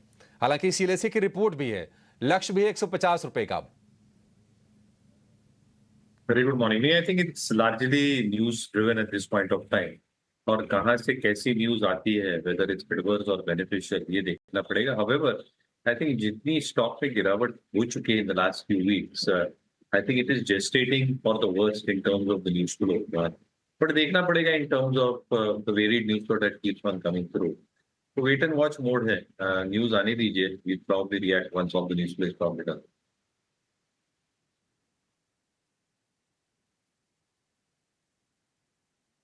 जी एंटरटेनमेंट को लेकर ये view. FCCB foreign currency convertible bonds, उसके जरिए कंपनी करीब करीब 2000 करोड़ रुपए जुटाएगी और 3 निवेशकों को ये एफसीसीवी जारी किए जाएंगे। देखते हैं आगे कैसी तस्वीर बनती है कंपनी को लेकर। लेकिन हमारे सारे के सारे एक्सपर्ट्स तैयार हैं और क्विकली, चूंकि बजट पे नजर है, बजट के सुपर ट्रेड इनसे समझ लेते हैं। शुरुआत करेंगे अवनी जी आपसे, बताइए आपका सुपर ट्रेड कौन सा होगा बजट के लिए?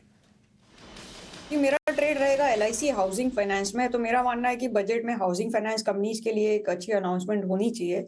एंड LIC हाउसिंग फाइनेंस ने एक मंथली चार्ट्स पे बड़ा ब्रेकआउट दिया हुआ है ऑलरेडी 794 के लेवल पे।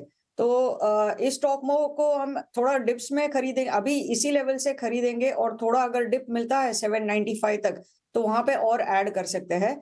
इसका जो मिनिमम टारगेट ऊपर के तरफ बनता है वो 880 का है और पोजिशनल टारगेट 930 का बनता है, और नीचे स्टॉप लॉस हमें लगाना है 760 का। तो इसमें रिस्क रिवॉर्ड काफी बेहतर है। LIC हाउसिंग फाइनेंस मेरा बजट पिक रहेगा। हाउसिंग फाइनेंस लक्ष्य 880, 930 रुपए, स्टॉप लॉस 760 रुपए। किरण, आपका सुपर ट्रेड बजट के लिए?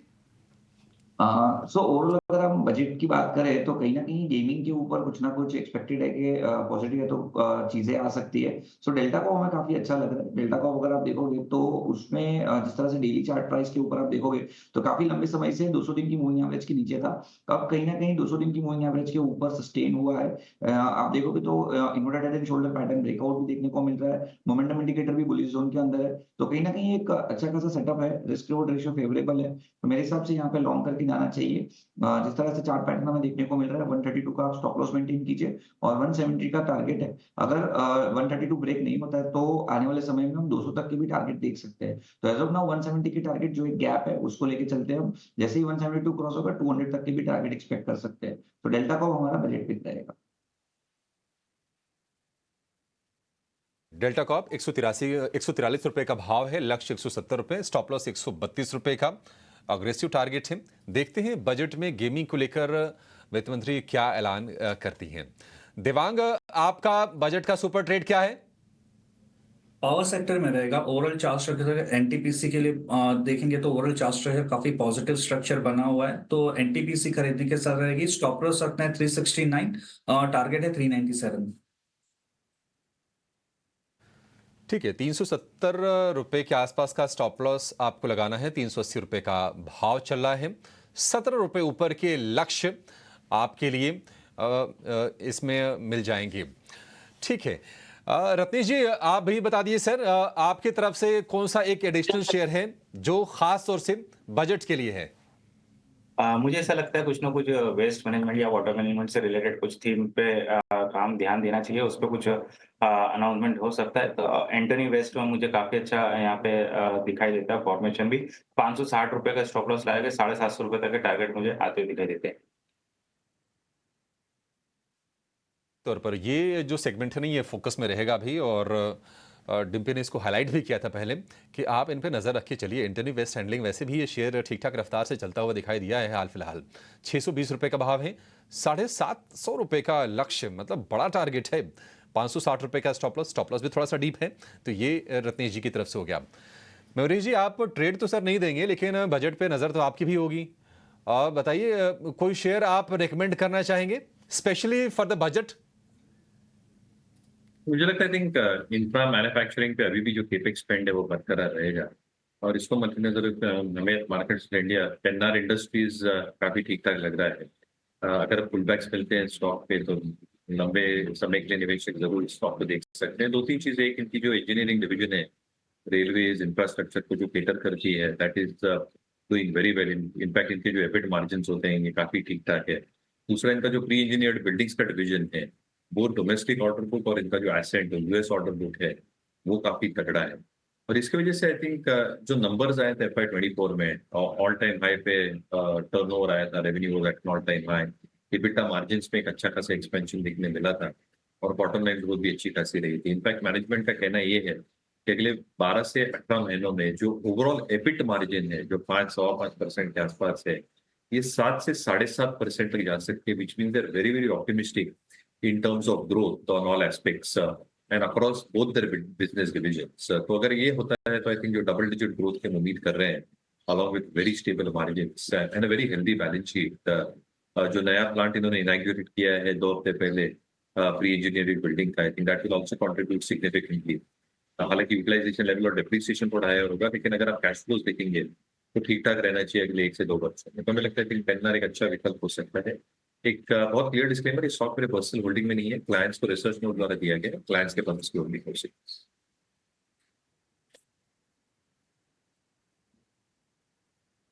डन। तो ये पेन्नार इंडस्ट्रीज वैसे भी सारे बजट ओरिएंटेड वाला स्टॉक्स है, जैसे आप खुद भी नोटिस करवा रहे हैं, और मैं भी इसको 1-2 दिन से देख ही रहा था एक्चुअली स्टॉक को। मेरी लिस्ट में भी है ये पेन्नार को।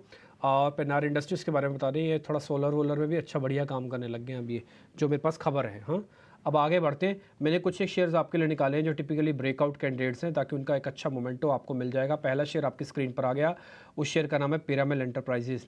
देखिए, इस पूरी सीरीज़ के अंदर इसने काफ़ी झिलाया, लेकिन एक स्ट्रॉन्ग नोट पे आके बंद हो रहा है। या फनल चेक कर रहे होंगे, ऊपर का ये और ये नीचे के, यहाँ से ब्रेकआउट मिलता है और अच्छा ब्रेकआउट मिला हुआ है ये डेली चार्ट पर। बस मेरे को ये पता करना है कि एक और कितना स्टीम पकड़ेगा। 1050, 1000, 1100, 1200 तक का टारगेट मिल जाएंगे क्या इसमें, तो क्या पोजीशंस ली जा सकती हैं। अवनी मैम एक बार जरा आप चेक करना, पिरामिल एंटरप्राइजेज चार्ट बढ़िया है, ब्रेकआउट हुआ हुआ है, सामने सामने दिखा रहे हैं। जी बिल्कुल डिम्पू जी, इसमें भी डिस्क्लेमर देना चाहूंगी कि ये हमारे टेक्निकल टीम में इनिशिएट किया हुआ कॉल है। सो क्लाइंट्स को हमने रेकमेंड किया हुआ है। इसका टारगेट है 1050 का, और अगर 1050 के ऊपर टिक पाता है या मतलब इंट्राडे में भी अगर 15-20 मिनट तक भी टिक पाता है, या क्लोजिंग अगर 1050 के ऊपर आ जाती है, तो ऊपर की तरफ फिर इसका टारगेट बनता है 1180 का। तो व्यू पॉजिटिव रहेगा। इसमें हम ये करंट लेवल्स पे भी पोजीशन बना सकते हैं, खरीदारी कर सकते हैं, और हमें इसे नीचे स्टॉप लॉस इसमें लगाना है 920 का। ठीक है, 920 का एक स्टॉप लॉस लगाओ, 1100 तक के भी टारगेट मिल सकते हैं इसके अंदर। पिरामिल एंटरप्राइजेस अवनी की लिस्ट में है। अवनी में एक चीज़ बताइए, आपने बताया कि आपकी टेक्निकल टीम ने भी ढूंढा है और उन्होंने भी कॉल इनिशिएट की है। कोई 1-2 वैकेंसी है आपकी टेक्निकल टीम में हमारे लायक, हम आ सकते हैं? रख लोगे आप हमको? इंटरव्यू में हम पास हो जाएंगे अच्छे से, आप देखना। ऑथराइज्ड, तो मैं तो इस पे कमेंट नहीं कर सकती हूँ। अरे मैडम, दिल रखने के लिए तो कह ही देते कि हाँ आप आ जाओ, आपको रख लेंगे। आपने तो पूरा पानी फेर दिया कि आप ऑथराइज्ड ही नहीं हो। चलो कोई बात नहीं, हम राहुल जी से एक बार बात कर लेंगे और राहुल जी से पूछ लेंगे भाई हमको कहीं जगह वगैरह है आपकी कंपनी में तो हमको रख लेना। आपने शुरू में ही कहा था ना कि नहीं सुरेश लल्लो चप्पू नहीं करता, तो ये एक्सपर्ट भी लल्लो चप्पू नहीं करते। नहीं, बिल्कुल सीधी बात है। सीधी सपाट बातों में विश्वास रखने वाला चैनल है और सीधी सीधी बातें बोलने वाले हैं। कोई वन पार्टी सिंगल सिस्टम वाला सिस्टम भी नहीं है और सबके पास पूर्ण अधिकार है। ठीक है मैम, आपसे मैं ऑफलाइन एक बार बात कर लूँगा, अगर कोई वैकेंसी होगी तो मेरे को बताइएगा ज़रूर। तो नहीं, मैं मजाक कर रहा हूँ, ऐसा कुछ नहीं है। हाँ, अच्छा, दूसरा शेयर जो मेरी लिस्ट में है वो है GM फॉडलर। रत्नेश भाई, ये आपको देखना पड़ेगा, स्क्रीन पे हम भी दिखा देते हैं। GMM डालोगे, फिर बाद में स्पेस देना, P लिखना, F लिखना, आ जाएगा आपके पास शेयर। GM फॉडलर के नाम से कंपनी है। आप देखोगे डेली चार्ट पे उसका 50 और 200 दिनों का एवरेज अब ब्रेक हो रहा है। बेस अच्छा बना हुआ है, बस एक पुल बैक की ज़रूरत है। पुल बैक आएगा नहीं आएगा ये आपको बताना है। ये बेस मैंने कंफर्म मोटा मोटी आपके लिए कर दिया। ये डबल बॉटम का बेस और एवरेजेस का ब्रेकआउट है। सर जरा आप प्लीज़ चेक कर लीजिए इसको। नहीं, बिल्कुल नहीं, बेस जरूर बन रहा है, पर जैसा अभी आपने कहा कि 200 मूविंग एवरेज के पास में सप्लाई ले रहा है, तो जब तक उसके ऊपर निकलता नहीं, जब तक क्लोजिंग या ट्रेड नहीं करता, थोड़ा सा वॉल्यूम भी यहाँ पे मिसिंग है, तो अगर कहीं ना कहीं थोड़ा सा इसके ऊपर निकल के ट्रेड करता है तो फिर कंफर्मेशन आएगा। तो मेरे हिसाब से थोड़ा सा वेट और करना चाहिए, अगर किसी ने अभी नई पोजीशन नहीं बनाई है तो, क्योंकि जो इसका जो ब्रेकआउट आएगा, ये जिसको कंफर्मेशन हम बोलते हैं, वो कहीं ना कहीं 1505 या 1510 के ऊपर आएगा, तब फिर थोड़ा सा इसमें मोमेंटम बन सकता है, तब वहाँ पे थोड़ा जल्दी आपको ट्रेड लेने का मौका है, जल्दी एंट्री एग्जिट का मौका मिलेगा, वो एक मोमेंटम के साथ वो ट्रेड वहाँ पे लिया जा सकता है। तो 1460 रुपए का स्टॉप लॉस तब हम लगाएंगे, और फिर जब टारगेट बन सकते हैं, जो टारगेट बनेंगे वो 1600 रुपए तक के बन सकते हैं। सर एक शेयर मेरे पास और भी है, वो है कैस्ट्रॉल इंडिया का। एक बार कैस्ट्रॉल इंडिया का चार्ट स्क्रीन पे दिखाइएगा, ये वीकली बेसिस पर है। देवांग भाई एक बार जरा आपको देखना है, इसने ना सर एक राउंड की तेज़ी पूरी कर दी अपनी और बहुत बढ़िया से चला। ये वीकली ब्रेकआउट है, और ब्रेकआउट होने के बाद देखो जहाँ से इसने अपना बेस बनाया ना, वहीं पे इसका एवरेज का जंक्शन का ब्रेकआउट भी था, मैंने आपके लिए मार्क भी किया हुआ है। उसके बाद से क्या वर्टिकल राइज इसके अंदर आया, थोड़ा कंसोलिडेट, फिर जुप मारा है सर, ये नए लेवल्स की तरफ भी बढ़ रहा है। ये पूरा इसने ब्रेकआउट एक राउंड की तेज़ी कर चुका है पूरी। अभी आगे और चलेगा क्या सर कैस्ट्रॉल? एक बार जरा चेक करेंगे, कैस्ट्रॉल और चल सकता है? कैस्ट्रॉल की बात करें, डेफिनेटली काफी अच्छा एक हमें अपसाइड देखने मिला है, पॉसिबल अभी भी इसमें फर्दर अपसाइड देखने मिल सकता है, बट रिस्क रिवॉर्ड फेवरेबल नहीं है, तो बाय एंड डिप्स की स्ट्रेटेजी रखे। 255 का शॉर्ट टर्म सपोर्ट है स्टॉक के लिए, अपसाइड अराउंड 285 तक के जोन देखने मिल सकते हैं, तो बाय एंड डिप्स की सलाह रहेगी स्टॉक। ठीक है, एक है life insurances corporation of India, LICI, कि मैं इसका वीकली नहीं लगाता। इसका एक काम करता हूँ, जरा मैं इसका डेली चार्ट पे ले आता हूँ और आप देखेंगे कि बहुत अच्छा से बेस बना हुआ है, और ये बार बार एक अटेम्प्ट ले रहा है और ऊपर आने की। एक बार आप भी ज़रा चेक करेंगे, किरण सर आप एक बार ज़रा चेक करेंगे, एक बार, दो बार, 3 बार का स्ट्रॉन्ग बेस है, फिर उसके बाद 50 दिन की एवरेज काम करना शुरू कर जाती है। सर ज़रा देख के बताइए, पूरे बॉक्स से बाहर निकलेगा? बॉक्स में आपके लिए ड्रॉ कर देता हूँ, ये पूरे बॉक्स से बाहर निकलने के चांसेस कितने हैं सर? सो सर अगर आपको ध्यान हो तो ट्यूसडे के दिन ही हमने ये एक ट्रेडिंग कॉल दिया था LIC इंश्योरेंस का, जहाँ पे 1060 के ऊपर अगर ये स्टॉक टिकता है तो 1090 का हमारा टारगेट था। तो ट्यूसडे के दिन ही वो टारगेट आ चुका है, 1100 के ऊपर क्लोजिंग है। आप देखोगे तो फरवरी 2024 के बाद ये स्टॉक ने 1100 के ऊपर क्लोजिंग दी है। तो जो आपने जो बॉक्स ड्रॉ करने की बात की, तो डेफिनेटली इसको हम ब्रेकआउट कंसिडर कर सकते हैं। जो वॉल्यूम है वो एवरेज 20 डेज एवरेज के वॉल्यूम के ऊपर हुआ है, तो कहीं ना कहीं वॉल्यूम प्राइस ब्रेकआउट उसको कंसिडर किया जा सकता है। कोई भी डिप अगर आता है 1090 1080 तो भी आप लॉन्ग कीजिए, करंट मार्केट प्राइस भी लॉन्ग कीजिए। एक पोजिशनल स्टॉप लॉस 1070 के नीचे का रखिए, और जिस तरह के चार्ट पैटर्न है वापस ये स्टॉक 1200 तक जा सकता है।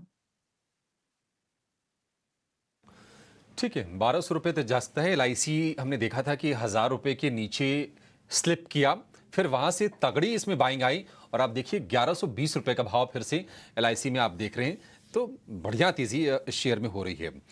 अच्छा, एक शेयर इस पर अवनी जी आपसे व्यू चाहेंगे, वो है ONGC का। हम जून के अगर लो से देखेंगे तो करीब करीब 40% शेयर ऊपर आ गया है, और चूंकि ब्रेंट $80 के ऊपर मजबूती से बना हुआ है, तो ये कहीं ना कहीं कंपनी के लिए पॉजिटिव है, वहां को लेकर कोई रिस्क नहीं है।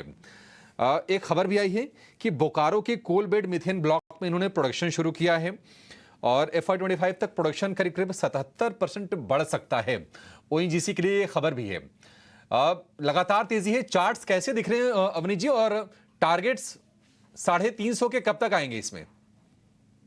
जी चार्ट्स ONGC के लिए काफी मजबूत है, और मेरे हिसाब से तो ये जो टारगेट्स है अभी, ये अगर 300 के ऊपर टिका रहता है स्टॉक, तो 340 के करीबन एक आध महीने के अंदर ही आ सकता है।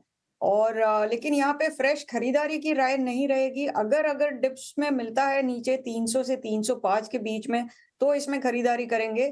जिनके पास ऑलरेडी है उनको अपना ट्रेलिंग स्टॉप लॉस लगाना चाहिए 297 पे, और होल्ड करना चाहिए। 340 की उम्मीद पूरी है, लेकिन यहाँ से रिस्क रिवॉर्ड बिल्कुल 1:1 का हो जाएगा।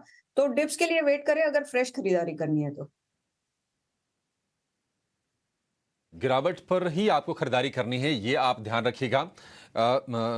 ONGC के शेयर में KEC इंटरनेशनल, इसको लेकर खबर आई है। पावर सेगमेंट में ट्रांसमिशन और डिस्ट्रीब्यूशन वाली ये कंपनी है, इंफ्रा वाला काम करती है, ये बढ़िया कंपनी है। लेकिन ये और इनको ऑर्डर मिला है 1100 करोड़ रुपए का। इस पर किरण जी आपसे व्यू चाहिए। हमने देखा था कि पिछले 2 बार में ऐसा हुआ कि 900 से 950 की रेंज में जाकर शेयर फंसा, थोड़ी सप्लाई आई और नीचे आ गया। केईसी इंटरनेशनल आपको लगता है कि इस रेंज के बाहर निकलने के लिए तैयार है ये शेयर? सुबह राइटली आपने पकड़ा इस शेयर को। जिस तरह से आपने बताया कि 900-950 के बीच में 3 बार ये स्टॉक आया, कहीं ना कहीं सप्लाई जोन आया और इसने वहां से एक सेलिंग प्रेशर भी देखा है। लेकिन यहाँ पे आप देखोगे तो जब भी सेलिंग प्रेशर आया तो फर्स्ट टाइम हमने देखा था कि नीचे में 850 के बॉटम बनाए। अब इस बार जब सेलिंग प्रेशर आया तो कहीं ना कहीं 850 का जो बॉटम था वो ब्रेक नहीं हुआ है। तो कहीं ना कहीं 850-870 का एक स्ट्रॉन्ग सपोर्ट है। उसी के चलते हुए आप मोमेंटम इंडिकेटर देखोगे तो वहां पे एक फ्रेश लो बना है। तो हिडन बुलिश डाइवर्जेंस इसको डेफिनेटली कह सकते हैं। सो करंट मार्केट प्राइस से या कोई भी गैप अप होता है तो मेरे हिसाब से थोड़ा वेट एंड वॉच कीजिए इस न्यूज को चलते हुए। लेकिन 900 के आसपास अगर आपको ये स्टॉक मिल रहा है आफ्टर ओपनिंग तो मेरे हिसाब से डेफिनेटली लेना चाहिए। एक पोजिशनल स्टॉप लॉस जो रखना है वो 850 का रखना है। अब अगर 850 ब्रेक नहीं होता है नीचे के लेवल पे तो चांसेस है आपको 1000-1050 तक की रैली देखने को मिल सकती है। तो थोड़ा पोजिशनल आउटलुक रखिए। 900 के आसपास आप डेफिनेटली इसको लॉन्ग कीजिए। थोड़ा मुश्किल है 900 के आसपास मिलना, क्योंकि देखिए 6% तो ऊपर ये खुलने के संकेत दे रहा है और देखते हैं 900 के आसपास आता है क्या। लेकिन ये जरूर है कि हाँ, अगर आपका रिस्क अलाउ करता है तो 1050 तक भी ये शेयर जाने का दमखम रखता है। कुशनिंग हो जाएगी आपकी, अगर 900 के आसपास मिलता है ना तो कुशनिंग आपके लिए एक बढ़िया वाली हो जाएगी केईसी के शेयर में। शरद हमारे साथ हैं 9 के नवरत्न लेकर, यानी कि वो 9 शेयर जो आज बाजार खुलते ही एक्शन जरूर दिखाएंगे। शरद बताइए कहां पर फोकस है आपका? जी बिल्कुल, सबसे पहले एशियन पेंट्स के बारे में बात करेंगे। Q1 नंबर्स जो अनुमान से बेहतर नहीं आए हैं, यहाँ पे मार्जिन्स में भी गिरावट eye ear on year basis पे। डेकोरेटिव बिजनेस वॉल्यूम ग्रोथ 7% रहा है और 2 अहम कारण हैं इनके खराब नतीजे के लिए। सबसे पहला है ऑफकोर्स इलेक्शंस का इम्पैक्ट आया, उसके अलावा हीट वेव भी था। लेकिन इंटरेस्टिंगली कॉन कॉल में उन्होंने कहा कि फर्दर प्राइस हाइक्स ले सकते क्योंकि महंगाई बनी हुई है और पिछले हफ्ते ही कंपनी ने जो है प्राइस हाइक लिया था। जी एंटरटेनमेंट के लिए पॉजिटिव न्यूज़, 2000 करोड़ जो है रेज करेंगे 3 इन्वेस्टर्स से FCCBs के जरिए। एक टाइप से कन्वर्टेबल बॉन्ड्स होता है, तो इस पे ज़रूर फोकस रखिएगा। बजाज इलेक्ट्रिकल्स के लिए नेगेटिव न्यूज़ फ्लो है। उनके MD CEO अनुज पुद्दार ने जो है रेजिग्नेशन दे दिया है। ये इंपॉर्टेंट इसलिए क्योंकि उन्होंने जो है कंपनी की रिस्ट्रक्चरिंग में भी मदद की और उनके टेन्योर पे कंपनी कैश फ्लो पॉजिटिव भी रही है। तो बहुत पॉजिटिव्स जो है उस कंपनी में जो है फैक्टर्ड इन हुए, इनका कंट्रीब्यूशन देखने मिला था उसमें। Eicher Motors royal Enfield gorilla 450 को जो है लॉन्च किया है, उसकी बुकिंग्स आज से खुल गई है। इंट्रोडक्टरी प्राइस लगभग 2,40,000 रुपये प्रति शेयर का है और ब्रोकरेजेस का मानना है कि एक टाइप से उन्होंने थम्सअप दिया है क्योंकि कंपटीशन जो है वो अब हीटअप हो गया है, स्पेशली जो 350cc का सेगमेंट है उसको लेके। Ratnaveer precision small cap company, लेकिन नतीजे बहुत स्ट्रॉन्ग आए हैं। रेवेन्यू लगभग 80% बढ़ गया ईयर ऑन ईयर बेसिस पे और पैट में भी 50% का इजाफा आया है। टेक्नो इलेक्ट्रिक जो है QIP के जरिए 1250 करोड़ रुपए रेज करेगा और इसका जो प्राइस है 1435 से लेके 1450 रुपीज़ पर शेयर पे है। LT फाइनेंस के भी बहुत स्ट्रॉन्ग नतीजे आए हैं। ऑल टाइम हाई पैट जो है कंपनी ने डिलीवर किया और नेट इंटरेस्ट इनकम वहाँ पे 20% का इजाफा आया है ईयर ऑन ईयर बेसिस पे। नज़ारा टेक की बात करें तो उनकी जो 2 सब्सिडरीज है उनको एक शो कॉज नोटिस आया है GST का, जिसका लायबिलिटी बहुत बड़ा है 1120 करोड़ रुपए का। तो यहाँ पे ऑफकोर्स थोड़ी नेगेटिव डेवलपमेंट स्टॉक में देखने मिल सकती है। तो हमने तो आपको बता दिया है टोटली 8 स्टॉक्स जहाँ पे पूरी एक्शन हो रही है, लेकिन जो हमारा आखिरी स्टॉक है वो हमारा बिग बोल्ड ब्रोकरेज है आज के लिए, वो है आधार हाउसिंग फाइनेंस। यहाँ पे बात करें तो नोमुरा की रिपोर्ट आई है आधार हाउसिंग फाइनेंस की। इनिशिएट बाई किया है, टारगेट प्राइस रखा है 550 पर शेयर, यानी कि करंट लेवल से 20% का और अपसाइड पोटेंशियल है। स्ट्रक्चरल स्टोरी है, हाउसिंग लोन इंडस्ट्री का कंटिन्यू कर सकती है और स्टॉक 2 गुना से ज़्यादा हो सकता है अगले 5 साल में। वैल्यूएशन जो है अफोर्डेबल हाउसिंग फाइनेंस कंपनीज़ की लॉन्ग टर्म बेसिस पे जो है अभी ओवरऑल इंडस्ट्री की जो है एक्सपेंसिव साइड में और 20% ग्रोथ और 15 से 18% ROE का एक्सपेक्टेशन रहेगा और इस कंपनी के पास अभी थोड़ा मार्जिन ऑफ सेफ्टी है। तो ये 9 अहम स्टॉक्स है जहाँ पे आज एक्शन देखने मिल सकता है। ठीक है, ये 9 के 9 शेयर आज फोकस में रहेंगे और आप देख भी सकते हैं इनके भाव, एक्शन दिखना शुरू भी हो गया है प्री ओपन में जो भाव आए हैं। अच्छा, एशियन पेंट्स पर आपसे मयूरेश जी एक राय जानना चाहेंगे। देखिए, प्राइस हाइक वाली जब खबर आई थी ना तो हमने देखा कि एशियन पेंट्स, बर्जर, नैरोलैक सारे के सारे शेयर चले, लेकिन आज गिरावट पर गैप डाउन ये शेयर खुलेगा एशियन पेंट्स का। देखिए 4% तो फिलहाल ये दिखा रहा है, देखते हैं भाव किस लेवल पर सेटल होते हैं।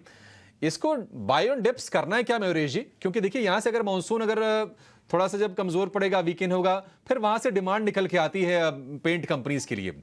आप सिनेरियो किस तरह के देख रहे हैं, या फिर अभी वीकनेस बनी रहेगी शेयर में? नहीं, उम्मीद तो यही है कि सेकंड हाफ में अच्छी खासी रिकवरी आनी चाहिए because of the real estate cycle, जो पेंटिंग होंगे नए घरों में और जो रीपेंटिंग डिमांड आएगी एग्जिस्टिंग घरों में, तो वॉल्यूम ग्रोथ मिरर करता है देश के जीडीपी ग्रोथ को।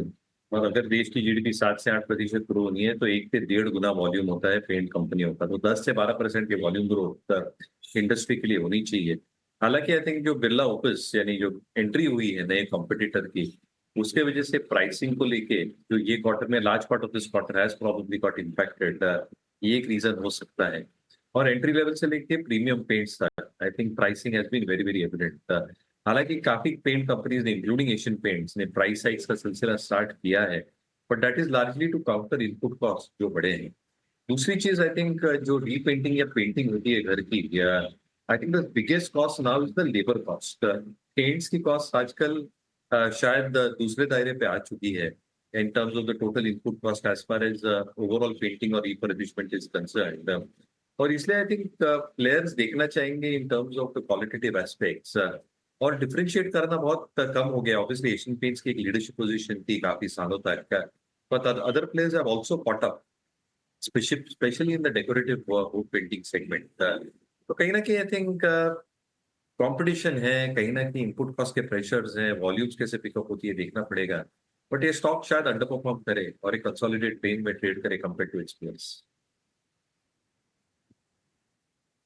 रेंज में ट्रेड करेगा, अंडर परफॉर्म कर सकता है, अंडर परफॉर्म किया भी है, तो थोड़ा सा आपको सावधान रहने की जरूरत है। 100 रुपए नीचे आज एशियन पेंट्स खुलने के संकेत दे रहा है। अच्छा, दो और कंपनीज मुथूट और मणप्पुरम, जो कि जेफरीज की रिपोर्ट है, बाई की रेटिंग के साथ कवरेज इनिशिएट किया है, ये फोकस में रहेंगे। देवांग, आप जरा बताइए, जरा इनके दोनों के चार्ट्स देखिए। मान लीजिए अगर यहां से चलना है, हालांकि आप देखिए पॉजिटिव शुरुआत होगी, इसमें कोई दो राय नहीं है, लेकिन यहां से अगर दोनों को चलना है तो बेहतर चाल किसकी रहेगी इन दोनों कंपनीज में से? सो यहाँ मुथूट की बात करेंगे। मुथूट का ओवरऑल जो चार्ट स्ट्रक्चर है काफी पॉजिटिव स्ट्रक्चर बना हुआ है। ओवरऑल सपोर्ट एक शॉर्ट टर्म मूविंग एवरेज के सपोर्ट लेकर स्टॉक ने अपसाइड रिज्यूम किया है, तो मुथूट फाइनेंस है जहां पे लगता है कि एक अपसाइड देखने मिल सकता है।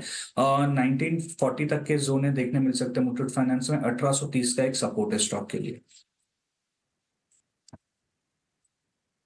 ठीक, मुथूट को लेकर ये व्यू। देवांग, आपको शुक्रिया कहें, उसके पहले कोई डिस्क्लोजर आप शेयर करना चाहेंगे? हमने जो स्टॉक में चर्चा की वो अब मेरी पर्सनल होल्डिंग में नहीं है, पर हम हमारे क्लाइंट को सजेस्ट करते हैं, उनके पास पोजीशन हो सकती है। Perfect, thank you Devang, thank you so much आज समय देने के लिए और तमाम स्टॉक्स पर अपने ओपिनियंस बहुत बारीकी से शेयर करने के लिए। निफ्टी आप देखिए 24,543, 70 अंकों की गिरावट पर शुरुआत होगी। और निफ्टी बैंक की बात करें तो करीब करीब 200 अंक नीचे निफ्टी बैंक की आप शुरुआत होते हुए देखेंगे, 52,200 के आसपास। हालांकि 51,800 ये मजबूत वाला सपोर्ट भी है निफ्टी बैंक के लिए। और निफ्टी की बात करें, चूंकि नैस्डैक में गिरावट ज़्यादा हुई, आईटी कंपनीज को लेकर यहाँ लगा कि थोड़ा सा माहौल पॉजिटिव बीच में हो जाएगा, वैसा कुछ होता हुआ उतना दिखा नहीं है। हालांकि टीसीएस के नंबर्स अच्छे आए थे, तो थोड़ी सी उहापोह की स्थिति है कि हम क्या यूएस को देखें और उसके आधार पर हम चाल निर्धारित करें। यहाँ पर देखते हैं क्या होता है। लेकिन डिम्पी, जैसे क्यूज थे ग्लोबल, उसके हिसाब से थोड़ी सी कमज़ोर शुरुआत। गिफ्ट निफ्टी तो वैसे भी सपाट था। कैसे देख रहे हैं इस लेवल को और शुरुआत के बाद क्या करें बाजार में? देखिए, लेवल्स नहीं है, लेवल्स वही मार्केट की रेंज है। 650 पार हो नहीं रहा, 400 तोड़ नहीं रहा, 400 650 के बीच में फंस सा गया है बाजार। कभी 70 पॉइंट ऊपर, कभी 70 पॉइंट नीचे। कल लास्ट ट्रेडिंग सेशन की क्लोजिंग ही 26 पॉइंट ऊपर गई थी। अब 26 पॉइंट में क्या कमाओगे, क्या खाओगे? मान लो सुबह सुबह आपने ले लिया और शाम तक आपने नहीं काटा, आपकी तो ब्रोकरेज भी नहीं निकली। 59 पॉइंट्स की बैंक निफ्टी की गिरावट थी। आज फिर से गैप डाउन हो गया हल्का। तो जैसे आप चलने लगते हो, लगता है कि अभी नहीं 650 पार होगा, वैसे ही गैप डाउन हो जा रहे हो। अब पूरा दिन लग जाएगा इसको भरने में। मान लो ये 70 से फिर 170 हो जाए तो फिर और लग जाएगा मेहनत भरने में। तो ये 52,000 के निकट है, 52,200 के आसपास चल रहा है। तो ये भी 52,500 को पार नहीं कर पा रहा। तो फिलहाल मेरे लिए इंडाइसिस जीरो हैं। मैं पहले भी आपसे कह चुका हूँ, आज फिर से बोल देता हूँ, रिपीट कर देता हूँ। प्रशांत सावंत आगे एक बार उनसे भी हम ट्रेड ले लेते हैं फटाफट मार्केट खोलने से पहले। इंडाइसिस में मेरे को कुछ ऐसा दिखता नहीं है बहुत एक्साइटमेंट। ले भी लोगे तब भी ठीक है, नहीं भी लोगे तब भी ठीक है, बस शॉर्ट नहीं करना, इस चीज़ का ध्यान रखना, बस और कुछ नहीं करना। आगे बढ़ें। प्रशांत जी जरा जल्दी से आप बता दीजिए अपने ट्रेड। Good morning. फिर समय बचेगा तो कुछ और चीज़ देख लेंगे मार्केट में।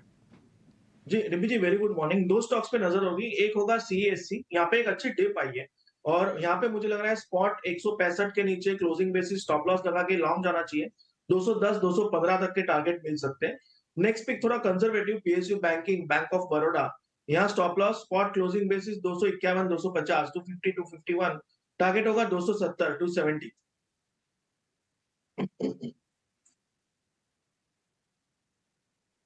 एक ही ट्रेड है सर, बैंक ऑफ बड़ौदा? जी बैंक ऑफ बड़ौदा और सीएससी।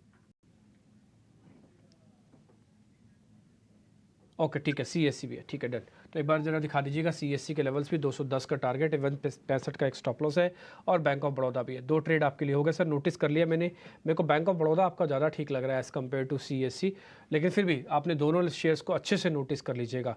ठीक है जी, आगे बढ़ें। 1 डेढ़ मिनट के बाद मार्केट खुल जाएगा। आज के जो टॉप गेनर्स हैं यानी कि बाजार की जो हेल्प करने जा रहे हैं वो आपको मैं दिखा देता हूँ। पहले बड़े शेयर से आते हैं, फिर हम छोटे शेयर्स पे ज़रा चले जाएंगे। बीपीसीएल खुलेगा आज गैप के साथ ½ ऊपर, एलटीआई माइंट्री खुलेगा ½ ऊपर, ओएनजीसी खुलेगा ½ ऊपर, एनटीपीसी खुलेगा ½ ऊपर, कोल इंडिया खुलेगा ½ ऊपर। कोई भी शेयर ऐसा नहीं है जो 1% से ज़्यादा की गैप के साथ खुल रहा हो, ये तो है पहली बात। और इन 5 शेयर जो मैंने आपके सामने पढ़े इसमें से कोई भी मार्केट का लीडर नहीं है। फिर दिखाओ इन्फोसिस, दिखाओ टीसीएस, दिखाओ रिलायंस इंडस्ट्रीज़, दिखाओ एचडीएफसी बैंक। इनमें कहीं भी कोई मेरे को बहुत ज़्यादा बढ़त तो नहीं दिख रही है। और बाकायदा एचडीएफसी बैंक तो लाल निशान में खुल रहा है। देखो 1600 के आसपास खुल रहा है वापस एचडीएफसी बैंक। इस 1600 से नीचे चला जाएगा ना तो बैंक निफ्टी को वीक करेगा, ध्यान रखिएगा। 1600 के इसी लेवल से ही ये वापस ऊपर आया हुआ है एचडीएफसी बैंक। जरा दिखाइए तो ये 1608 देखो आप, दिख रहा है। ये 1600 के नीचे चला जाएगा ना थोड़ा और वीक हो जाएगा, है ना। ये आपको इसी लेवल से घूम के वापस 1635 तक गया था, लेकिन फिर से कमज़ोर हो गया। तो कुछ शेयर्स नोटिस करने वाले हैं। अच्छा, गिरने वाले शेयर्स भी बता देता हूँ। एशियन पेंट टूट रहा है, 3.5% नंबर ख़राब आए थे। रिसर्च पर था, नंबर ख़राब है, 3.5% नीचे है। आइशर मोटर 2% नीचे है। नेस्ले 1.5% नीचे है। सिप्ला ½ नीचे है। इसकी स्क्रीन को देखने के बाद मेरे को कहीं ऐसा नहीं लग रहा कि बाज़ार के अंदर कोई बहुत बड़ी चीज़ें गिरावट के तौर पे एक्सटेंड करेगी। हाँ, थोड़ा हो सकता है कि निफ्टी ड्रैग कर जाए, जैसे एक बार पहले 500 तोड़ेगा तो 400 भी जरूर टेस्ट करवा सकता है, ध्यान रखिएगा। हाँ, 100 पॉइंट खोल देगा। फिर अगर 500 ही बचा के ले गया फिर 100 पॉइंट भी नहीं खोलेगा आपके लिए। तो 500 और 400 का वेरी इमीडिएट सपोर्ट एरिया है। और सेम वाइज 52,000 आज बैंक निफ्टी पे चेक करते रहना, मेरे हिसाब से ज़्यादा नहीं टूटना चाहिए। देखते हैं फिर क्या होता है, आगे के आगे देखेंगे। अभी तो शुरुआत हो रही है, आप ओपनिंग का मजा लीजिए और देखिए ज़रा कौन कौन सा शेयर क्या क्या कर रहा है, कैसे कैसे कर रहा है। हमारी टिकट टीम नीचे सारे स्टॉक्स को डाल देगी। ओपनिंग बेल हुई है। साथ ही साथ अगर आप निफ्टी के लेवल के हिसाब से देखेंगे तो निफ्टी की जो ओपनिंग हुई है करीब 57 पॉइंट अभी दिख रहा है आपको, 560 के आसपास। और बैंक निफ्टी के अंदर करीब 175 पॉइंट का इस समय नुकसान है, 52,210 के आसपास है। एचडीएफसी बैंक सीधा 1600 पे आ गया है और इसमें 18 रुपये का नुकसान दिखा है। रिलायंस इंडस्ट्रीज 2 रुपये नीचे है। और कुछ थीमेटिक शेयर्स आप अपनी थीम के हिसाब से ज़रूर ध्यान रखिएगा। जैसे मैं कई बार आपको कह चुका हूँ रेलवे, कई बार कह चुका हूँ शुगर स्टॉक, कई बार कह चुका हूँ T and coffee stock, shoes वाले स्टॉक्स, ये सब के सब आपके हिट लिस्ट में होने चाहिए अगले 2-3 दिन। तो और ध्यान देना है इन सब में, ठीक है। तो शुरुआत उतनी स्ट्रॉन्ग नहीं है, हल्की कमज़ोर है। जी एंटरटेनमेंट FCGB के जरिए जो रकम जुटाई है वो गलत है, आपको पूरा पैसा देना पड़ेगा ब्याज का। अगर आप इक्विटी या कोई और रूट अपनाते हो तो ज़्यादा ठीक रहता है। FCCB ये तो सबसे आसान तरीका होता है, बॉन्ड के जरिए मार्केट से माल उठा लाना। फिर भी आपने 3 प्लेयर को पैसा दिया और करीब 1997 करोड़ रुपए का अप्रूवल आपके पास आया है। शेयर ने पनिशमेंट दी, 5% इस समय नीचे आपको दिख रहा होगा। खैर एनी हाउ, कुछ और स्टॉक्स पे भी आपको मैं दिखाता हूँ। मैं अडानी ग्रुप के शेयर्स भी आज दिखाऊंगा आपको। मेरे पास सिर्फ अडानी ग्रीन्स को छोड़ के सभी शेयर इस समय लाल निशान में है। फ्लैगशिप कंपनी है, 2 रुपये नीचे Adani enterprises, Adani port, Ambuja cement, ACC, ये सब के सब लाल निशान में इस समय आपको दिख रहे होंगे। बाजार के अंदर बहुत बड़े क्रैक तो नहीं है, बहुत बड़ी तेज़ी भी नहीं होगी और शायद पूरी तरह से रेंज में रखेगा। ये 40 पॉइंट का नुकसान इस समय निफ्टी के अंदर है और बैंक निफ्टी में नुकसान अभी भी 170 पॉइंट का चल रहा है। इंडिया विक्स के 2% ऊपर है। इंडिया विक्स मेरा अपना मानना है इवेंट से पहले 15 भी पार करेगा, हो सकता है 17 तक ड्रैग भी कर जाए। डरिएगा नहीं, घबराइएगा नहीं, कुछ नहीं होगा। ये सिर्फ और सिर्फ एक इवेंट के पहले का फियर और इवेंट से पहले की वॉलिडिटी को एडजस्ट करवाएगा। तो मेरे हिसाब से 17 तक विक्स आ जाना चाहिए जब तक आपका बजट आता है। देखते हैं अभी क्या होता है। अभी तो 15.5 पे चल रहा है, लेकिन विक्स जैसे बढ़ेगा ना तो आपको ऊपर की कैपिंग करता जाएगा, इस चीज़ को भी ध्यान में रखिएगा। ठीक, ये कुछ मिला के बड़े बड़े मोटा मोटी पॉइंट्स मैंने आपको नोटिस करा दी थी। अब मैं आ जाता हूँ जरा ऐसे शेयर्स पे जिनके आज शुरुआती बढ़त और गिरावट है। टाटा पावर करीब 0.25% ऊपर, बीपीसीएल आधा % ऊपर, एलटीआई माइंडट्री और वेदांता भी आधा % ऊपर। जरा स्क्रीन पे दिखा दीजिए इन सभी शेयर्स का हाल। आज ऑटो स्टॉक्स में थोड़ी मुश्किल देखने को मिल रही है, ना केवल आयशर टूट रहा बल्कि बजाज ऑटो के अंदर भी गिरावट है और मारुति भी हम देख रहे हैं कई दिनों से प्रेशर झेल रहा है। एक बार ऑटो स्टॉक्स में दिखा देना स्क्रीन पर अगर आपके पास ऑटो स्टॉक्स आते हैं तो फटाफट से। एशियन पेंट, बर्जर पेंट दोनों के पास 2 से 3% तक की गिरावट है। इसके अलावा इसमें श्रीराम फाइनेंस कंपनीज में और नेस्ले इंडिया कंजम्पशन में आज आपको टॉप लूज़र के तौर पर दिखेंगे। इन सब में आज अच्छी गिरावट देखने को मिल रही है। और शेयर जो आज चल रहा है उसमें एक एनटीपीसी कोल इंडिया है, थोड़े ब्रेकआउट वाले शेयर्स हैं, बस इस पर ध्यान देने का। मेरे लिए मार्केट आज पूरी तरह से एक रेंज के अंदर है, रेंज का कहीं भी ब्रेकआउट ब्रेकडाउन है सच में को कहीं दिख नहीं रहा। और थोड़ा बहुत पावर वाले स्टॉक्स पे ज़रूर आप ध्यान रख सकते हैं जिन्होंने आज साल का हाई लगाया है। उन छोटे शेयर्स में बता रहा हूँ 500 वाली कैटेगरी में, उसमें एक मैरिको है, एक आईजीएल भी है और एक एम्फेसिस है। इन सभी शेयर्स ने आज साल का हाई भी टेस्ट किया है। हीट मैप पे जरा चलते हैं, हीट मैप लेके आते हैं। मेरे को लग नहीं रहा कि आज मार्केट के अंदर कुछ प्ले होगा, आप स्पेसिफिक ध्यान रखिएगा। मैं एग्जांपल आपको बता देता हूँ स्पेसिफिक कैसे देखा जाता है, कैसे समझा जाता है। उस स्पेसिफिकेशन का एग्जांपल है कर्नेक्स। आज फिर से इस पर 5% का अपर सर्किट है। हमने आपको बताया था 450 पे शेयर हो चुका है, 550 रुपये का 100 रुपये चल गया। सोचो आप, हमने क्या किया? हमने तो कुछ भी नहीं, मैं तो एक आर्टिकल पढ़ रहा था, आर्टिकल में कवच दिखा, कवच से कर्नेक्स दिखा, कर्नेक्स आपके सामने रख दिया। मेरे को थोड़ी पता था 100 रुपये चलने जा रहा, और कहे मेरे कहे से नहीं कोई चेष चलता। ये गलत फहमी ना मैं पालता हूँ ना मैं पालने देता हूँ किसी को भी। एलटीआई माइंडट्री, इन्फोसिस और एक्सिस बैंक ये करीब करीब आपको 2 से 1% तक की मजबूती के साथ दिख रहे हैं। मेजॉरिटी हीट मैप पे आप लाल निशान जरा देख पा रहे होंगे, वो वजह है इसकी क्योंकि ज़्यादातर शेयरों के धीरे धीरे करके जो पार्टिसिपेशन है वह क्रॉस सेगमेंट से आई हुई है। जैसे आप स्टील का भी देखोगे, बैंक का भी देखोगे, पावर का भी देखोगे, फार्मा का भी देखोगे, ऑटो का भी देखोगे, तो इस सब के सब शेयर्स को इक्का दुक्का जो बड़ा प्लेयर है ना वो आ गया, इसलिए हीट मैप में आपको ज़्यादा नुकसान दिख रहा है, ज़्यादा लाल निशान दिख रहा है। अदरवाइज वैसे कोई मेजर प्रॉब्लम नहीं है, उल्टा जितना बाजार ने आज गैप डाउन के साथ किया था उसको तो कवर भी कर रहा है धीरे धीरे करके। देखते हैं क्या होता है। ये कुछ हीट मैप आपकी स्क्रीन पर है। छोटे शेयर्स में क्या हो रहा है, ओपनिंग के ट्रेड कौन से हैं बताने के लिए अब अभिषेक जी आपके साथ। ठीक है, तो बाजार की एक रेंज वाली शुरुआत हुई है, लेकिन छोटे मझोले शेयरों में जो चुनिंदा एक्शन है उसकी बात करें। जस्ट डायल नंबर्स अच्छे आए थे, प्रॉफिट में 60% का उछाल है। जस्ट डायल का शेयर आप देखिए 10% ऊपर आपको ये कारोबार करता हुआ दिखेगा। इंडिया सीमेंट ये शेयर लगातार मजबूत है, आज भी शुरुआत ऊपर की है इसने, 3 से 4% के आसपास की तेजी आपको इंडिया सीमेंट में दिखेगी। केईसी इंटरनेशनल 1100 करोड़ रुपए का टीएनडी सेगमेंट में ऑर्डर, ये शेयर चल रहा है 4% ऊपर है। मुथूट मनप्पुरम, इस पर जेफरीज ने अपनी कवरेज इनिशिएट की है और टारगेट्स ऊपर के दिए हैं। ये दोनों शेयर साथ साथ चल रहे हैं और यहां पर हम देख रहे हैं कि आज मजबूती बनते हुए आपको दिखाई देगी। कंजम्पशन वाले जो शेयर हैं जिसमें रूरल प्ले है, इमामी का बड़ा मजबूत होल्ड है उसमें। इमामी आप देखिए ये शेयर आपको ऊपर दिखेगा, और अगर आप रेमंड को देखेंगे तो ये शेयर परसों भी चला था और आज भी उस तेजी को ये कंसोलिडेट कर रहा है। रेमंड के शेयर में हम मजबूती देख रहे हैं। कुछ और अगर हम छोटे शेयरों की बात करें तो उसमें आप एक शेयर नोटिस कीजिएगा बस, भगीरथ केमिकल, ये शेयर लगातार चल रहा है, 5% की तेजी आज भी आपको दिखेगी। छोटा रियल एस्टेट का प्लेयर है, नॉर्थ इंडिया प्रेजेंस ज्यादा है ओमैक्स की, ओमैक्स में लगातार तेजी हो रही है, 130 रुपए का भाव इसका हो गया है। और पंप वाले शेयरों में आज आपको तेजी दिखेगी, रोटो पंप ऊपर दिखेगा। एमटीएनएल का शेयर आपने नोटिस किया होगा कि 13 साल के हाईस पर ये ट्रेड कर रहा है और ऐसी खबरें चल रही हैं कि बीएसएनएल को एमटीएनएल का ऑपरेशन सौंपा जा सकता है। सरकार इस पर बहुत गंभीरता विचार कर रही है। आज भी एमटीएनएल के शेयर में मजबूती पर शुरुआत हुई है। तो ये कुछ शेयर्स हैं जहां पर आज हम देख रहे हैं कि एक्शन शुरुआती सत्र में बना है, लेकिन निश्चित तौर पर आज अगर निफ्टी अगर आपको सिर्फ 50 अंक अगर नीचे दिख रहा है, उसकी वजह यह है कि आईटी थोड़ा थोड़ा सपोर्ट कर रहे हैं कंजम्पशन से और फार्मा से। तो जो डिफेंसिव से वहां से जो ही बाजार थोड़ा नीचे आ रहा है वहां से सपोर्ट निकल के आ रहा है, ये बाजार में साफ साफ दिख रहा है। लेकिन एडवांस डिक्लाइन रेशियो आज गिरावट वाले जो प्लेयर हैं उनके पक्ष में है। करीब 1300 शेयर हैं कमजोरी वाले और 850 शेयर इस वक्त मजबूती वाले आपको दिखेंगे। निफ्टी बैंक की बात करें, 50 अंकों की हल्की सी कमजोरी आज निफ्टी बैंक में है, लेकिन जो शेयर कमजोर आज हैं आप उनको नोटिस कर लीजिएगा। ऑटोज में कमजोरी है और एशियन पेंट्स अपने नतीजों के दम पर यह शेयर आज गिर रहा है। हमारे एक्सपर्ट्स तैयार हैं आपके लिए ओपनिंग ट्रेड लेकर, चलेंगे सीधे उनके पास।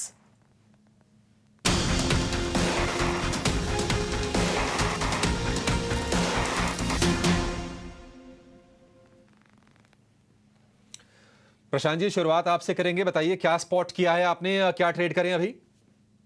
तो अभिषेक जी, मुझे लग रहा है कि based on the opening IGL काफी अच्छा लग रहा है और यहाँ पे करीबन 542 545 के बीच ट्रेड कर रहा है। यहाँ पे स्टॉप लॉस रखेंगे 534 534 स्पॉट, और यहाँ से मुझे लग रहा है करीबन 555 560 ये टारगेट रखे जा सकते हैं। ठीक है, आईजीएल मोमेंटम में भी है, कुछ कुछ पॉजिटिव खबरें भी आई हैं और कुछ कुछ पॉजिटिव चीज़ें होने वाली हैं सरकार की तरफ से, क्योंकि ये सिटी गैस का डिस्ट्रीब्यूशन का जो दायरा है ना, वो निश्चित तौर पर आगे भविष्य में बढ़ने वाला है। एक तो ये ट्रिगर लॉन्ग टर्म वाला है, लेकिन हाल फिलहाल भी शेयर चला है और 560 रुपए की तैयारी आप कर लीजिए आईजीएल के शेयर में। ये है प्रशांत जी की तरफ से शेयर। रत्नेश जी, आपका स्टॉक कौन सा है सर? क्या खोजा है बाजार में आपने? मुझे ऐसा लगता है कि कहीं ना कहीं अभी भी स्टॉक स्पेसिफिक मूवमेंट बना रहेगा, तो उसमें जो इंडस टावर मुझे काफी अच्छा यहाँ पे कंटिन्यू फॉर्मेशन दिख रहा है, तो अभी भी इसमें तेजी बरकरार लग सकती है। यहाँ पे 407 रुपए का स्टॉप लॉस लगा के मुझे ऐसा लगता है कहीं ना कहीं इसमें जो अगर होल्डिंग के हिसाब से भी रखा जाए तो 430 रुपए तक के टारगेट यहाँ पे आ सकते हैं। ठीक है, 430 रुपए के टारगेट। आपको याद होगा परसों के सत्र में एजीआर वाली खबर आई थी कि सुप्रीम कोर्ट ने कंपनीज की अर्जी मान ली है कि एजीआर का जो कैलकुलेशन है उसको वो फिर से उस पर विचार करेंगे, उस पर हियरिंग करेंगे। इंडस टावर भी साथ साथ चला था, हालांकि बहुत ज़्यादा कनेक्शन नहीं उसमें देखना चाहिए, लेकिन मोमेंटम में ज़रूर है ये शेयर। 430 रुपए का भाव आपको आ जाएगा इसमें, ये टारगेट है। 407 रुपए का स्टॉप लॉस, तो स्टॉप लॉस नज़दीक का, टारगेट थोड़ा दूर का। ये है रतीश जी की तरफ से। किरण जी, आपने बाजार में क्या तलाशा है? आपका हीरो आज का सुबह का कौन सा है? कहीं ना कहीं हमें लग रहा है कि शुगर सेक्टर के अंदर 2 दिन की थकावट के बाद हमें लग रहा है कि वहां पे कहीं ना कहीं हम देख सकते हैं कि ऊपर के लेवल्स आ सकते हैं। तो 2 स्टॉक है जो हमें अच्छे लग रहे हैं। पहला जो है वो बलरामपुर चीनी है। बलरामपुर चीनी का अगर आप डेली प्राइस चार्ट देखोगे तो कहीं ना कहीं cup and handle pattern breakout हमें देखने को मिल रहा है। 450 के आसपास स्टॉक रेस्ट कर रहा है लास्ट 2 दिन से। आज जिस तरह का ओपनिंग हम देख रहे हैं तो लग रहा है कि यहाँ पे एक अच्छा खासा मोमेंटम आ सकता है। तो बलरामपुर चीनी 450 के आसपास लॉन्ग करके जाएंगे, 440 का स्टॉप लॉस मेंटेन करेंगे। ऊपर में 470 480 1-2 दिन में आ सकता है। तो इंटरडे प्लस थोड़ा बीटीएसटी काइंड ऑफ ट्रेड है। तो बलरामपुर चीनी, साथ ही साथ Dalmia Bharat, same sugar sector cement sector को रिप्रेजेंट करता है। डालमिया भारत भी अगर आप देखोगे तो डेली चार्ट पे एक असेंडिंग ट्रायंगल पैटर्न ब्रेकआउट के आसपास चल रहा है। सो 1910 1900 के बीच में आप लॉन्ग कर सकते हो। 1900 के नीचे का आप स्टॉप लॉस मेंटेन करो और जिस तरह के चार्ट पैटर्न है 1950 तक के टारगेट आप एक्सपेक्ट कर सकते हो। तो बलरामपुर चीनी है, डालमिया भारत हमारी तरफ से बाय कर रही है। ठीक है, बलरामपुर चीनी सबसे बड़ा प्लेयर ये शुगर स्पेस का, और इसमें हमने तेज़ी देखी भी है और निश्चित तौर पर आप बजट में नज़र रख के चलिए। एथनॉल वाला एक ट्रिगर तो इन कंपनीज के लिए है ही, और दूसरा डालमिया भारत, ये शेयर भी चल रहा था। ये मोमेंटम वाले स्टॉक्स हैं और इसको आप अपने टारगेट जो है ना फिर से रिफ्रेश कर लीजिए। टारगेट और स्टॉप लॉसेस जो किरण जी ने आपके लिए बताए हैं। मयूरेश जी, आपसे ना एक बार बजाज ऑटो को लेकर राय जानना चाहेंगे। देखिए सीएनजी बाइक वाले इनकी खबर आई फ्रीडम 125 की, और पल्सर को फिर से ये नए अवतार में लेके आने वाले हैं। कई सारी खबरें हैं बजाज ऑटो को लेकर, नंबर भी अच्छे आए थे अनुमान से बेहतर, लेकिन जो 2 दिनों की तेजी थी बजाज ऑटो ने आज उसको गंवा दी, 3% नीचे आई है। बजाज ऑटो फिर से नई चाल कब दिखाएगा? क्योंकि ये 9,500 से 10,000 की जो एक रेंज है ना, इसमें समय काफी बिता लिया सर इसने। तो ये अच्छा खासा चल भी चुका है और वैल्यूएशंस भी अच्छे खासे महंगे हो चुके हैं। तो एक जो हाई बेस बन चुका है ये काफी ओईएम प्लेयर्स के लिए, हो बजाज ऑटो हो, मारुति हो, M&M हो, मार्केट सब देखना चाहेगा कि FY23 और FY24 के बेस पे FY25 के अर्निंग्स कैसे रहेंगे। तो ऑब्वियसली आई थिंक जो एक डिमांड क्लॉक है ये काफी तगड़ा है, जो इनकी ऑर्डर बुक है ये काफी तगड़ी है। जो नए लॉन्चेस ये कर रहे हैं और करेंगे in the next few quarters, electric vehicle हो, 4 व्हीलर्स के लिए, या नए प्रोडक्ट प्लेटफॉर्म्स हो 2 व्हीलर्स के लिए, I think that should also hold them in good stead. But because of the high base that is now got created, यहाँ से एक significant out performance अगर street expect करती है, looking at numbers and looking at valuations, ये थोड़ा difficult होने वाला है। तो मुझे लगता है I think OEMs या automakers जो हैं ये थोड़ा अभी consolidation phase में निकल जाएंगे, but auto ancillaries as a space still looks very very attractive, क्योंकि ये दोनों चीजों को केटर कर रहे हैं। एक इलेक्ट्रिक कंबशन इंजन यानी पेट्रोल डीजल गाड़ियों को, हाइब्रिड गाड़ियों को तो केटर कर ही रहे हैं, बट जो केपेक्स ये कर रहे हैं इन terms of building capacities toward electrical vehicles, platforms, mobility, I think ये सारी चीजें जो हो रही है, जैसे नए नए लॉन्चेस आते जाएंगे ईवी मोबिलिटी के ऊपर, I think they will be able to cater that as well. और रिप्लेसमेंट मार्केट है, दोनों मार्केट्स के लिए इनके पास खुला रहेगा, which is a bit of a pricing element इनके फेवर में रहता है ऑटो एक्सिलरी कंपनीज के लिए। At the same time they are not having excessive leverage to build up these capacities and carry on these operations as well, जिसके वजह से इसके कैश फ्लोज पे बहुत ज्यादा इम्पैक्ट नहीं आएगा और बैलेंस शीट डायनेमिक्स अच्छी रहेगी। तो ऑटो से ज्यादा मुझे लगता है auto actually space should be.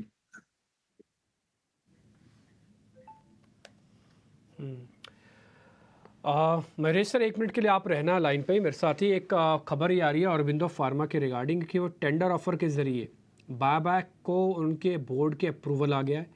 Rate देख के मेरे को बड़ी हैरानी हो रही है। 750 करोड़ रुपए का कुल मिला के बायबैक करेंगे। जो भाव आए हैं वो है 1460। शेयर चल रहा है 1360, रेट आया है 1460। 100 रुपये का प्रीमियम। ऑलरेडी हम हाई पे चल रहे हैं, ठीक है भाई, पर मोटर को इतना कितना इंटरेस्ट है कि वो 1460 पे भी बायबैक करेगा। भाई 1360 है रेट, मैंने चार्ट के जरिए आपको दिखा दिया, ऑल टाइम हाई पे चल रहा है अरविंदो फार्मा। और एक और चीज़, 2023 में ये कंपनी सिर्फ 400 रुपये की थी। एक बार वापस से दिखाइए चार्ट, आपको दिख जाएगा। 2023 में कंपनी सिर्फ 400 रुपये की थी। 23 से लेके 24 का 1.5 साल के अंदर इस कंपनी के रेट हो गए 1400 रुपये। ये जो आप देख पा रहे हैं ना, ये वाला हिस्सा, ये 400 रुपये का हिस्सा है। मैं आपके लिए चलो तो मार्क भी कर देता हूँ, ये 2023 का हिस्सा है। ये 400 रुपये का शेयर था, आज ये 1400 रुपये का शेयर है ऑलमोस्ट। उसके बावजूद भी बोर्ड जो है कह रहा है कि भाई हम 100 रुपये प्रीमियम यहाँ से भी दे देंगे बायबैक करो तो, और वो भी टेंडर ऑफर के ज़रिए है। सर इतना एग्रेशन, सर ज़रा बताएंगे आप, ये बहुत अच्छा है क्या? कर लेना चाहिए पार्टिसिपेट? जो रूट है जो मैं आपके इससे पढ़ रहा हूँ, आई थिंक टैक्स एफिशिएंट है। दूसरा आप देखिए कि जो एक क्वांटम ऑफ बायबैक है, आई थिंक ये बहुत ज्यादा भी नहीं है, बट आई थिंक ठीक ठाक है। जो स्ट्रीट मार्केट चल रहा था कि एक डिसेंट अमाउंट हो सकता है। तीसरा आप देखिए जो बिजनेस डायनेमिक्स है, डिम्पीजे ने एब्सोल्युटली राइट, आई थिंक जो प्राइस एक्शन रहा है स्टॉक में ये सिग्निफिकेंट रहा है, but this has been backed by earnings. अच्छा, दूसरी चीज ये जो ऑन्कोलॉजी और इम्यूनोसप्रेसेंट बायोसिमिलर्स में पूरे कर रहे हैं, फेज 2 फेज 3 में काफी इनके प्रोडक्ट्स है with in these 2 segments itself. और जैसे ये प्रोडक्ट्स मैच्योरिटी स्टेज पे निकल आएंगे, कहीं ना कहीं अगले कुछ क्वार्टर्स में जो रेवेन्यू एक्रीशन हो सकता है ये बिजनेस सेगमेंट में काफी सिग्निफिकेंट हो सकता है। अपार्ट फ्रॉम रेवेन्यू एक्रीशन, जो मार्जिन्स पे ये प्रोडक्ट्स आ सकते हैं, they can be significant with the kind of exclusivity with that they will get for a time period that they are launched. तो कहीं ना कहीं जो बिजनेस आउटलुक लग रहा है वो काफी सिग्निफिकेंट लग रहा है। दूसरी आई थिंक जो यूएस की इनकी सेल्स है बिक्री रही है, if you take out the Puerto Rico operations, ठीक ठाक ही रही है। Obviously I think a lot of companies have their dependency on रेवलिविड, जो फेज आउट हो जाएगा अगले 1.5 वर्ष के अंदर, और इसलिए नए प्रोडक्ट्स इंट्रोड्यूस करना बहुत लाजमी है। 54 प्रोडक्ट्स जैसे मैं कह रहा था स्पेशलिटी सेगमेंट पे हैं, जहां पे इनकी अप्रूवल आ सकते हैं। They are expecting decent amount of product launches to probably go through, which means जो रेवेन्यू एक्रीशन हो सकता है ये काफी सिग्निफिकेंट हो सकता है। 18 मिलियन की कैश है, that will obviously utilize dollars की for having this buyback probably done, or internal cash approvals because of this entire expectations ठीक ठाक ही रहने चाहिए। Obviously जो FDA concerns हैं काफी plants के ऊपर, including Aurobindo Pharma, I think they should also probably start going away। और अगर ये होता है तो मुझे लगता है एक significant headwind जो बना था ये भी निकल जाएगा। तो हमें लगता है I think earnings के लिहाज से there is significant runaway growth that can probably come through for companies like Aurobindo, like Dr. Reddy's in the pharma space. और इसलिए हमें लगता है थिंक ये स्टॉक अर्निंग्स के सबसे अच्छा करना चाहिए। एक बहुत बड़ा clear disclaimer, Aurobindo, doctor Reddy जैसे स्टॉक हमारे ग्लोबल पोर्टफोलियोज में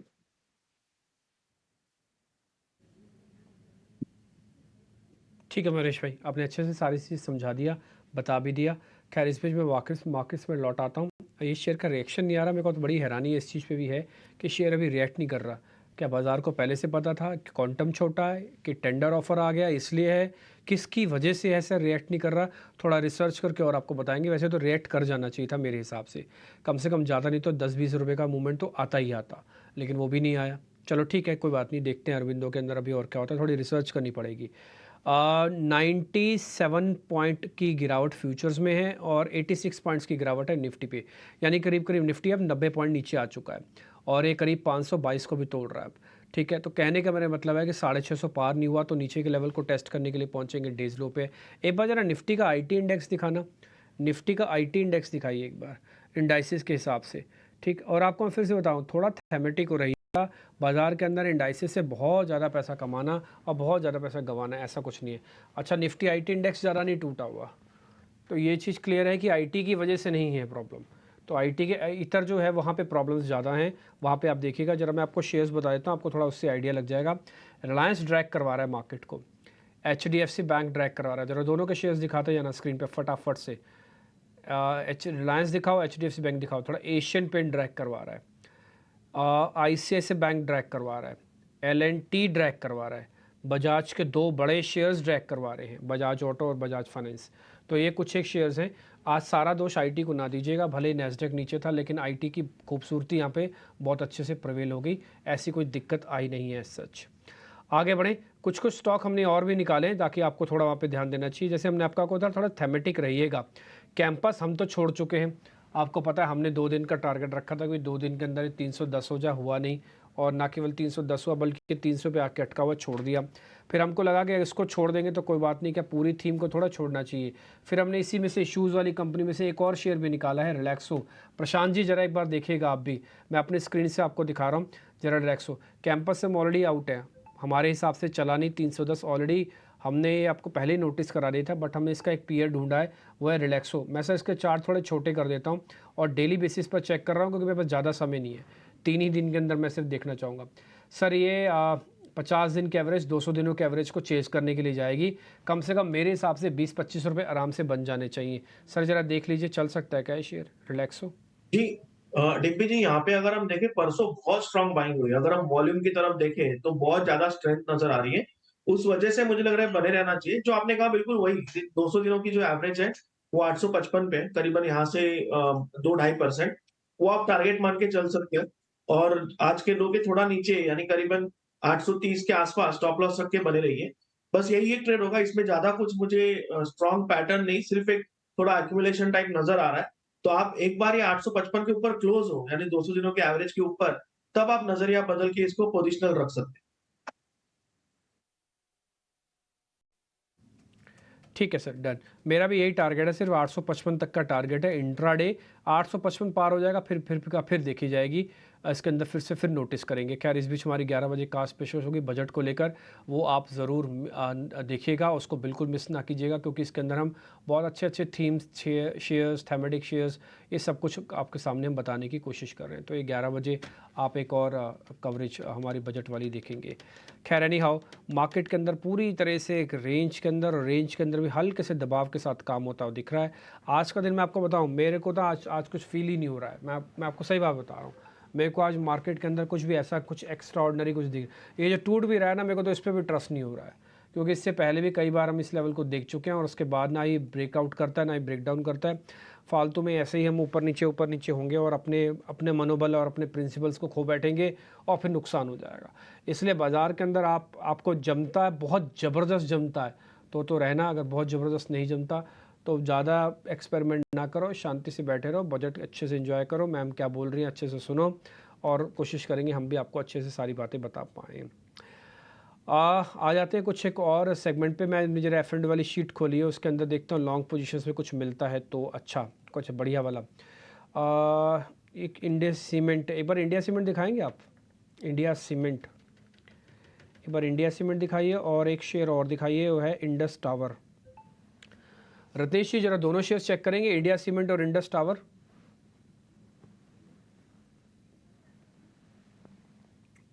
इंडिया सीमेंट में बिल्कुल काफी अच्छा, इसमें एक आप बोलते हैं काफी लंबे टाइम के बाद में इसमें एक हमको फॉर्मेशन का ब्रेकआउट देखने को मिल रहा है। फ्लैग पैटर्न भी बंद दिखाई दे रहा है, तो इसमें बिल्कुल तेजी जो बनी है बरकरार रह सकती है। तो किसी ने नीचे से लेवल से ले रखा है तो बिल्कुल इसको होल्ड करना चाहिए। यहाँ पे स्टॉप लॉस बहुत दूर का नहीं है, 325 रुपए के स्टॉप लॉस है, इसको होल्ड करें। ऊपर में जो टारगेट मुझे दिखाई देते हैं, इसमें जो टारगेट बन सकते हैं, अगर कोई शॉर्ट टर्म के लिहाज से होल्ड करेगा तो 370-400 तक के भी टारगेट बन सकते हैं। नियर टर्म में जो टारगेट दिखाई दे मेरे को वो 360 रुपए तक के दिखाई देते हैं। ठीक है, इंडस टावर को लेकर ये व्यू। आज आप देखिए जो पावर वाले शेयर है ना, उन्होंने शुरुआत तो ठीक की थी लेकिन ऊपरी स्तरों से नीचे आ गए। चाहे टाटा पावर हो, अडानी पावर हो, यहाँ तक कि सीएससी हो, ये ठीक ठाक शुरुआत के बाद नीचे आ रहे हैं। लेकिन पावर में एक शेयर ऐसा है जहाँ पर आज मोमेंटम बहुत तगड़ा है और शुरुआत भी बहुत अच्छी हुई थी उसकी, वो है टॉरेंट पावर। टॉरेंट पावर आपको 6% ऊपर दिखेगा। अब जरा आप प्रशांत जी इस पर व्यू दीजिए। हालांकि एक रेंज में ही रहा है पिछले महीने भर से, आज बड़ी तेजी। टॉरेंट पावर कैसा लग रहा है आपको? तो यहाँ पे मुझे लग रहा है अभिषेक जी एक ब्रेकआउट की कोशिश हो रही है एक बहुत बड़े रेजिस्टेंस के ऊपर, बट जो चीज लैकिंग है वो है वॉल्यूम।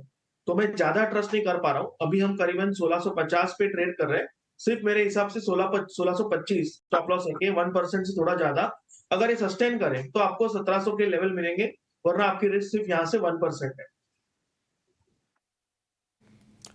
ठीक है, टॉरेंट को लेकर ये व्यू। बाजार एक बार जरा आप देख लीजिए, क्योंकि बाजार में थोड़ी सी गिरावट ऊपरी स्तरों से बढ़ी है। 24,532 का है निफ्टी, 80 अंक नीचे। निफ्टी बैंक की बात करें थोड़ा सा बेहतर है अगर हम निफ्टी से तुलना करें तो, और वो बेहतर इसलिए है क्योंकि निफ्टी लगातार चला है। और पिछले अगर हम 5 दिन से देखेंगे तो निफ्टी बैंक बल्कि एक रेंज में ही रहा था। तो ये थोड़ा थोड़ा डाइवर्जन की वजह ये भी हो सकती है, क्योंकि निफ्टी चला हुआ ऑलरेडी था। रिकॉर्ड हाइस पर हमने देखा था 24,600 के ऊपर की किसने क्लोजिंग भी दी थी आपको। कुछ और शेयर जरा देखते हैं। अच्छा, एक शेयर आप चेक कीजिए रत्नेश जी, वो है स्टार हेल्थ का। स्टार हेल्थ 600 रुपए के ऊपर निकला है और धीरे धीरे करते करते लगातार इसमें अच्छी तेजी हो रही है। और चलेगा क्या ये? काफी टाइम से इसमें अंडर परफॉर्मेंस देखने को मिल रहा था। अभी थोड़ा सा इसने नीचे के स्तर पर कहीं वॉल्यूम देखने को मिला, अपने एवरेज के ऊपर निकल के इसने ट्रेड करना स्टार्ट करा है। तो कहीं ना कहीं बेस जरूर बन रहा है। एक जो नियर टर्म में अभी जो इसको सप्लाई वो 625 रुपए का है, तो जो पहला टारगेट आ रहा है वो 625 का, उसके ऊपर निकलता है तो हमें 670 680 तक के भी टारगेट देखने को मिल सकते हैं। तो यहाँ पे 590 रुपए के स्टॉप लॉस से बने रह सकते हैं। थोड़ा बहुत पार्शियली प्रॉफिट बुक करके 620 के आसपास में उसको फिर ट्रेल करेंगे 670 के टारगेट के लिए। ठीक है, 670 के टारगेट के लिए स्टार हेल्थ बड़ा टारगेट है, मतलब 670। तो मयूरेश जी, ये जो डिफेंस वाले शेयर हैं, जरा इसके बारे में राय दीजिए। देखिए उम्मीदें बहुत हैं, मतलब चले बहुत हैं, फिर भी बहुत उम्मीदें हैं कि नहीं, सरकार की तमाम थीम है, मेक इन इंडिया है, आत्मनिर्भर भारत है, डिफेंस का एक्सपोर्ट है 50,000 करोड़ का, तमाम चीजें हैं जो ड्राइव कर रही थी।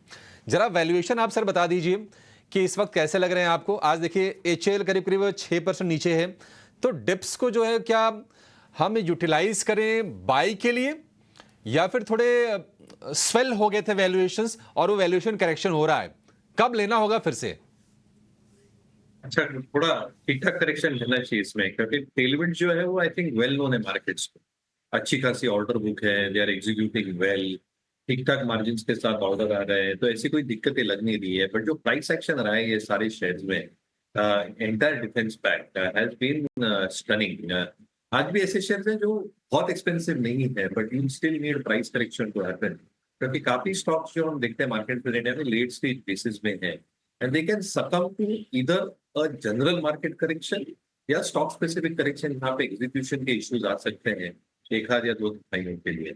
मुझे लगता है आई थिंक ठीक ठाक करेक्शन की राह देखनी चाहिए, और मेरा ओपिनियन हमेशा यही रहा है। I think because the stocks have run up so significantly, और हमें मार्केट में इंडिया में हमेशा यही मान के चलते हैं अगर ये लेट स्टेज बेसिस पे वैल्यूएशन थोड़े पीक आउट हो रहे हैं तो थोड़ा पार्शियल प्रॉफिट बुकिंग करने में कोई हर्ज नहीं है। अगर ये स्टॉक्स ठीक ठाक लेवल्स पे आ जाते हैं वापस, तो वापस एक बार एंट्री की जा सकती।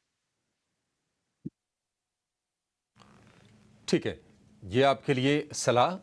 लेकिन देखिए बजट के दिन ये चार्ट के चैंपियन जो भी एक्सपर्ट्स को आप देखते हैं टीनो स्वदेश पर, जिनकी राय से आप पैसे बनाते हैं, वो आपकी मदद करने को तैयार रहेंगे।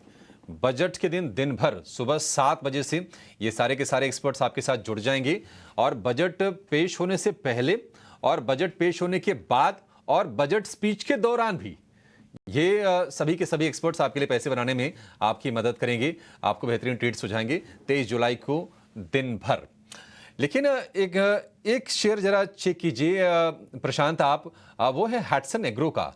कहीं ना कहीं ये बजट वाली थीम में भी है, नंबर इसके अच्छा आए थे हैटसन एग्रो के, और अगर हम देखें तो 1000 रुपए से लगातार ये शेयर चला है और अब 1250 रुपए का भाव है। क्या और चलेगा ये प्रशांत? चार्ट्स क्या इंडिकेट कर रहे हैं आपको? जी अभिषेक जी, ये जो परसों एक बहुत बड़ा गैप अप हुआ था, वहां ऊपरी लेवल से स्ट्रांग बिकवाली हुई है। तो जो परसों का लो है वही आपको एग्जिस्टिंग पोजीशन को ट्रेलिंग स्टॉप लॉस रखना है 1230 1235।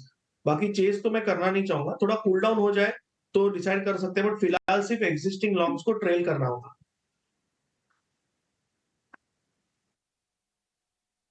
ठीक है, हटसन एग्रो को लेकर ये व्यू। डिम्पी, आप जो सुबह कह रहे थे कि नहीं चाय पकने दीजिए, घूरिए मत, इंडेक्स देखिए एग्जैक्टली वही चल रहा है, कुछ नहीं हो रहा, मतलब बिल्कुल आपने जो सलाह दी थी उसके मुताबिक ही है। हाँ, ये अच्छा कि आपने ऐसे लिख दिया। हालांकि ये सिर्फ एक ही दिन का एपिसोड है, एक दिन चाय बनेगी, अगले दिन कुछ और हो सकता है। लेकिन हाँ, ये चीज़ तय है कि देखिए, आपने सब चीज़ें जो डाली हुई है, मैं फिर से बोलता हूँ, आपने पत्ती डाल दी, दूध डाल दिया, आपने चीनी डाल दी, उसके अंदर पानी डाल दिया, अब उसके अंदर बचा क्या है? आपने एफआईज डाल दिया, आपने अच्छा बजट डाल दिया, आपने पॉलिसी डाल दी, गवर्नमेंट डाल दिया, सब कुछ तो डल गया। अब फिर उसको बनने दो, उसको समय चाहिए बनने के लिए, और बनने के बाद ही उसका काम होगा। मार्केट के अंदर कुछ नहीं होगा, मैं बता रहा हूँ आपको। इंडाइसिस के अंदर मेरे को लगता नहीं, अच्छा मेरे को छोड़ दो, मेरा तो कोई हैसियत ही नहीं ना पूरे बाजार में। मार्केट का डाटा की वैल्यू है, वो डाटा इंडिकेट कर रहा है साफ साफ में। अच्छा एक और बात, आज रात सुबह आप अवनी भट्ट को भी सुन रहे हो, उन्होंने भी यही बात आपसे बोली। प्रशांत सावंत से सुने, उन्होंने भी यही बात बोलेंगे। रत्नेश जी से आप पूछेंगे, वो भी यही बात बोलेंगे।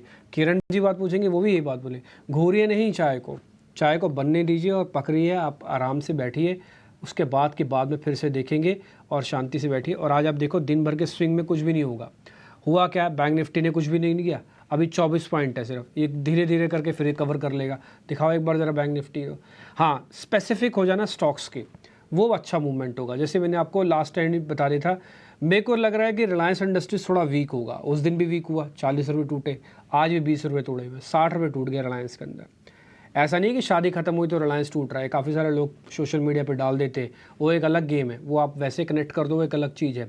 लेकिन हाँ, वहाँ से साफ फटीक दिख रही थी डाटा के अंदर, वो फटीक दिख गई तो रिलायंस इंडस्ट्रीज नीचे आ गया। HDFC के पास 1600 की इंपॉर्टेंस है आज का। एक बार HDFC दिखाओ आप, मैं HDFC का आपको लो दिखाता हूँ आज का।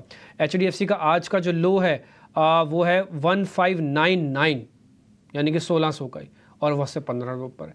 तो जो चीज़ जिस लेवल से, जिस डाटा से चलेगी ना, वो वैसे ही चलेगी, आपको इसमें ज़्यादा ध्यान देने की ज़रूरत नहीं है। वीरेश भाई, बहुत बहुत शुक्रिया, थैंक यू वेरी मच समय देने के लिए। आज आपने हमारे लिए समय निकाला, अच्छा लगा, आपसे बातचीत हुई है। और मैं फिर से लेवल से बता देता हूँ, आप थोड़ा थोड़ा रेंज के अंदर ही ट्रेड कीजिए और रेंज के अंदर स्पेसिफिक चुनिए। मैं आपसे सच्ची बात बोलूँ, मेरे से अगर आप पूछ रहे हैं तो मैं, अगर मेरा बस चलता तो मैं कल की छुट्टी कर देता मार्केट की। कुछ है ही नहीं मेरे पास, तो मेरे पास स्टॉक्स ही नहीं है बोलने के लिए, और मेरे पास स्टॉक्स मिल भी नहीं रहे हैं। फ्रैंकली स्पीकिंग मैं आपको बताऊं, अगर मैं शेयर ढूंढ भी रहा हूँ तो मेरे को बड़ी मेहनत कर रही है उसको, स्टॉक्स को ढूंढने में, ताकि मैं गेस्ट से पूछ पाऊँ। और एक और चीज़, गेस्ट को जब आप बोलते हुए सुनेंगे ना, तो आप उसकी भावना को भी चेक कीजिएगा। अगर वो बहुत ज़ोर से और बहुत एग्रेशन के साथ बोल रहे हैं ना, आपको उनके बोलने के स्टाइल से पता लग जाएगा, तभी आप प्लस करना, नहीं तो गेस्ट की भी मजबूरी है। प्रशांत जी, क्या बता रहे हो, जरा हमें भी बता दो। जी डिम्पी जी, वही कॉल आया था मुझे, एक सर कुछ बता रहे थे आप किसी को, हमें भी बता दो। जी जी डिम्पी जी, मेरे एक क्लाइंट का ही कॉल था, वो वही पूछ रहे थे क्या करना चाहिए। मैं भी वही कह रहा था, कुछ मत कीजिए, बैठे रहिए।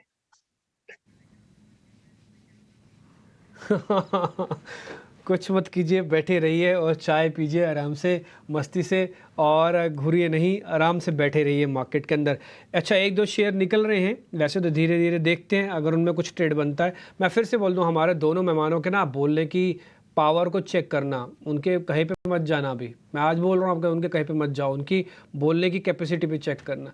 वो अगर बहुत ज़ोर से और बड़े दम से बोल रहे हैं ना, तो ही शेयर प्लस करना, नहीं तो मत करना।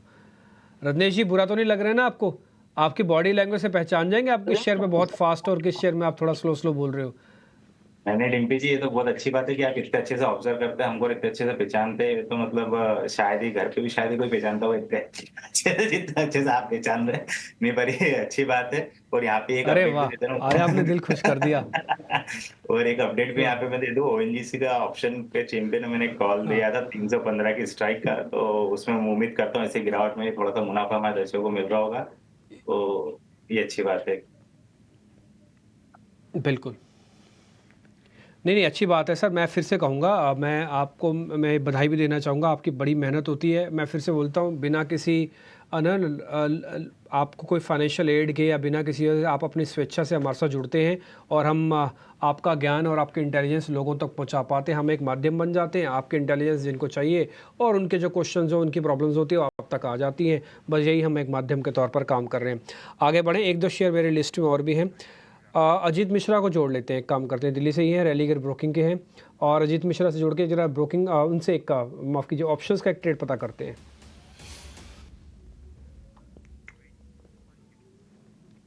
अजीत सर नमस्ते सर, कौन सा ऑप्शन ढूंढ रहे हैं? मार्केट तो बहुत रेंज में, ऑप्शंस कैसे ढूंढ रहे हैं आप?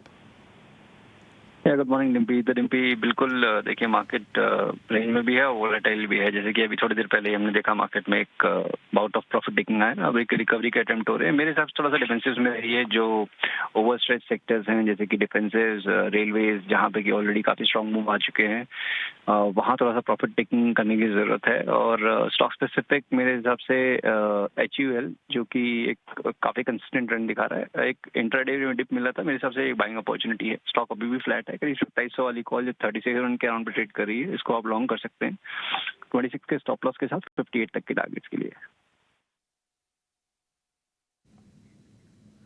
ठीक है, HUL थोड़ी सी नरमी आपको जरूर दिखेगी, लेकिन 2700 वाली कॉल खरीदनी है। कंजम्पशन की थीम में है ये, 37 रुपए के भाव पर आपको मिलेगा। लक्ष्य 58 रुपए, स्टॉप लॉस लगा के चलिए 26 रुपए का। अधिकतम मुनाफा 6300, अधिकतम नुकसान उसके आधे के आसपास 3300। तो रिस्क रिवॉर्ड रेशियो ठीक ठीक 1:2 का है आपको HUL की इस कॉल में। सपाट हालांकि कारोबार हो रहा है फिलहाल कैश में, लेकिन 2700 की कॉल आपको खरीद के चलनी है। यहां पर आपके लिए पैसे बन जाएंगे। अजीत, बहुत शुक्रिया आपका समय देने के लिए और ये स्ट्रेटजी हमारे दर्शकों को सुझाने के लिए। आगे बढ़ेंगे बाजार में। अच्छा, एक खेमा प्रशांत ऐसा है जहां पर हम देख रहे हैं कि कमजोरी पिछले कुछ दिनों से है, वो है कैपिटल गुड्स का। आप सीमेंस दिखाइए, 4% के नीचे दिखेगा। हालांकि ये ध्यान रखिए कि ये शेयर चले हुए हैं। ये कैपिटल गुड्स वाली थीम बजिंग थी और इंटरिम बजट से लेकर इस बजट तक अगर आप देखेंगे तो अच्छे से उसमें रौनक आई थी। लेकिन सीमेंस कमजोर है, ABB कमजोर आपको दिखेगा, BHEL आपको कमजोर दिखेगा। ये सारे के सारे शेयर पिछले कुछ दिनों से प्रेशर के यानी कि दबाव के संकेत ऑलरेडी दे रहे थे। प्रशांत जी, आप बताइए कि इन तीनों में से कहीं आपको अभी भी कोई शॉर्टिंग वाला कैंडिडेट दिख रहा है जहां पर शॉर्ट करके अभी भी पैसे बन सकते हैं? तो अभिषेक जी, यहाँ पे एक राय शेयर करना चाहूंगा। मुझे लग रहा है सीमेंस वीक हुआ है, बट ये सेक्टर स्ट्रांग है। अगर हम L&T को देखें तो यहाँ एक एक्यूमुलेशन नजर आ रहा है। क्लैरिटी नहीं है अभी तक, बट क्योंकि 20 दिनों के एवरेज के ऊपर है, वीक वाले में वॉल्यूम्स नहीं है, तो मैं मान के चल रहा हूँ एक्यूमुलेशन है। बट ओवरऑल मुझे लग रहा है कि यहाँ पे अवॉइड करना चाहिए, शॉर्ट नहीं करना चाहिए जब तक कि आपको सेक्टर एक क्लियर कट ब्रेकडाउन ना दिखाए। अगर आपको क्लियर कट ब्रेकडाउन दिख जाएगा तो डेफिनेटली आप एक यहाँ पे शॉर्ट ट्रेड कर सकते हो। बट फिलहाल मेरे हिसाब से ये अवॉइड कैटेगरी में जा रहा है। बट एक ट्रेड में शेयर करना चाहूंगा अभिषेक जी, अगर आप कहे तो। जस्ट मेरे रडार में आया है और मैं अभी जस्ट मेरे क्लाइंट से भी शेयर किया, अगर आप कहे तो मैं शेयर करूं। बिल्कुल बिल्कुल कीजिए सर, लोग तो इसी का वेट कर रहे हैं। तो अभिषेक जी, मुझे ICICI बैंक अच्छे लेवल पे लग रहा है, एक अच्छे सपोर्ट से बाउंस हुआ है। यहाँ एक पोजिशनल अप्रोच रखना चाहिए। तो यहाँ पे मुझे लग रहा है कि करीबन 1230-35 के बीच स्पॉट स्टॉप लॉस रख के लॉन्ग जाना चाहिए। जब तक 1230 के नीचे क्लोज ना हो, व्यू को नेगेट मत कीजिए। यहाँ से आपको 1280, 1285 ये लेवल्स नजर आ सकते हैं। और जब तक HDFC बैंक पिकअप ना हो, ये बैंक निफ्टी को सिंगल हैंडेड सपोर्ट दे सकता है। सो मुझे लग रहा है कि ICICI बैंक पे नजर रखनी हो। ठीक है, ICICI बैंक पे नजर रखिए। ICICI बैंक 1250 रुपए का हो गया और ठीक ठाक मोमेंटम इसमें बिल्ड हुआ है। उतना वोलेटाइल भी नहीं रहा जितना कि आपने HDFC बैंक को देखा है। हालांकि उसमें प्योर मतलब इतना बड़ा स्टॉक है मार्केट कैप के लिहाज से भी, वेटेज के लिहाज से भी, बट फिर भी वोलेटिलिटी बहुत गजब की रही है HDFC बैंक के शेयर में। आप देखिए 1794 रुपये के आसपास तक ये शेयर गया था और वहाँ से घूमा, फिर से ये 1600 रुपये के नीचे आया, थोड़ा संभल के 1620 रुपये के आसपास के भाव हैं। लेकिन आपके लिए मौके बनेंगे ICICI बैंक के शेयर में। निफ्टी बैंक थोड़ा मजबूत ज़रूर हुआ है। आप इसको देखिए, ये है अब 200 अंक ऊपर 52,600 के आसपास का निफ्टी बैंक हो गया। तो थोड़ी सी बड़ी है तेजी। और निफ्टी बैंक में भी थोड़े रिबाउंड की कोशिश है, अब बाकायदा हरे निशान में आकर ट्रेड कर रहा है 24,644, यानी कि अगर आप नीचे से देखेंगे तो रिकवरी करीब करीब 100 अंकों की हो गई है निफ्टी में, या फिर 100 अंकों से ज़्यादा की। ये आपके लिए लेवल्स 24,515 के आसपास आया, वहाँ से 140 अंकों की रिकवरी दिखा चुका है निफ्टी भी। आप जरा रत्नेश जी एक शेयर जरा चेक कीजिए, उस पर आपसे प्योर टेक्निकल व्यू जरा चाहिए, वो है MTNL का। ये तेजी से चढ़ा ये शेयर, हालांकि पिछले अगर 3-4 दिनों की बात करें तो 30-35% ये शेयर चल गया है MTNL। क्या ये ट्रेड करें, मोमेंटम को राइड करें, या चल बहुत गया है, सावधान रहें, थोड़ा रिस्क है इसमें? नहीं, बिल्कुल ये नीचे में काफी अच्छा इसने बेस बनाया, हालांकि चल चुका है, पर अभी मुझे ऐसा लगता है मतलब बहुत ही बॉटम पे इसने ग्राउंडिंग फॉर्मेशन बनाया है। तो अगर ये फॉर्मेशन इसी तरह से मेरे हिसाब से जो फॉर्मेशन लेता है तो काफी बड़ी इसमें तेजी देखने को मिलती है। तो अभी मेरे हिसाब से इसने ले रखा है तो इसमें 52 या 53 रुपए के स्टॉप लॉस से इसको ट्रेल करते रहना चाहिए। और उसके बाद में फिर ऊपर में जो टारगेट दिखाई देते हैं मुझे, वो इसमें अभी 65 से 70 रुपए तक के टारगेट दिखाई देते हैं। ठीक है, ये प्योरली टेक्निकल्स पे हैं, अदरवाइज MTNL में पॉजिटिव चीजें आपको खोजनी पड़ेंगी, फंडामेंटली खोजनी पड़ेंगी। कस्टमर बेस लगातार घटा है, उनका घाटा बढ़ रहा है, कर्ज का बोझ है। बस ये हुआ कि नहीं, अब इसका जो ऑपरेशन का जिम्मा है शायद वो BSNL को सौंप दिया जाए, बस वही एक पॉजिटिव चीज़ है। और कुछ दिनों पहले खबर आई थी कि सरकार ने इनको बॉन्ड के ब्याज का भुगतान करने के लिए इनके एस्क्रो अकाउंट में 94 करोड़ रुपए डाले हैं। थोड़ा सा उससे भी सपोर्ट मिला शेयर को, 57 रुपए का इसका भाव हो गया है और 13 साल के हाइस पर ये जाकर शेयर कारोबार कर रहा है MTNL का। लेकिन बजट का एक ब्लॉकबस्टर शेयर आपके लिए जानेंगे। बजट सिर्फ 3 दिन दूर है। ब्लॉकबस्टर शेयर के साथ हमारे साथ जुड़ गए हैं राघवेंद्र केडिया, करेंगे उनका स्वागत।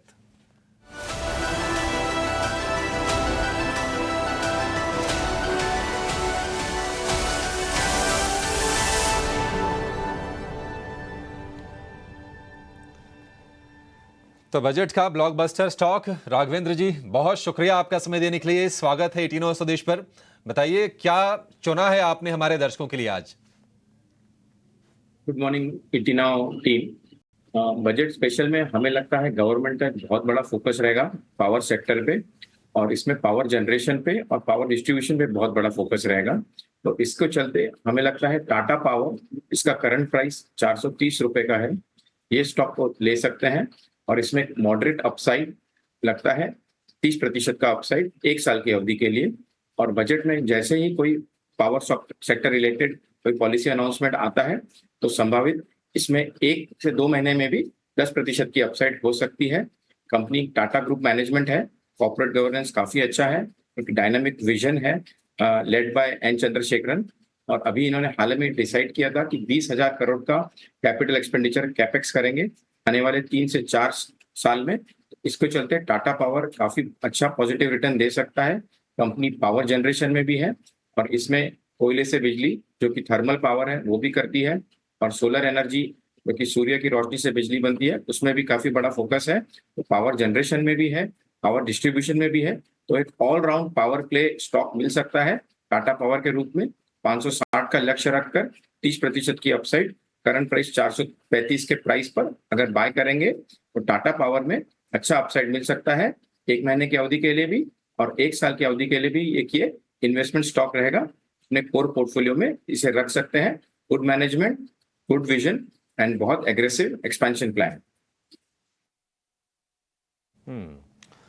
ठीक है, टाटा पावर अब तो खैर चेयरमैन एन चंद्रा है, पूरी उनकी निगरानी में ही कंपनी है। और उन्होंने ये भी कहा है कि FY25 में 20,000 करोड़ रुपए का कैपेक्स यानी कि क्षमता विस्तार करेंगे, कंपनी में वो डालेंगे और इसको और यहाँ से रिवाइव करेंगे। और कंपनी वैसे भी आप देखिए रिन्यूएबल में है, चार्जिंग इंफ्रा को लेकर भी काम कर रही है। तो जो नए स्पेसेस है पावर में अब जहाँ से ग्रोथ आ सकती है वहाँ पर पूरी तरह से ना सिर्फ तैयार है बल्कि बड़े बड़े फैसले भी ले रही है। 560 रुपये का लक्ष्य, 1 साल की अवधि, संभावित तेजी 30% की, फिलहाल भाव है 34 रुपए का। इस साल में करीब करीब 25% शेयर चला है। एक डिसेंट सी चाल रही है टाटा पावर की, और पिछले साल तो बड़ी तेजी थी इसमें। ठीक है राघवेंद्र जी, बहुत शुक्रिया आपका समय देने के लिए और ये बेहतरीन ब्लॉकबस्टर शेयर हमारे दर्शकों को बताने के लिए।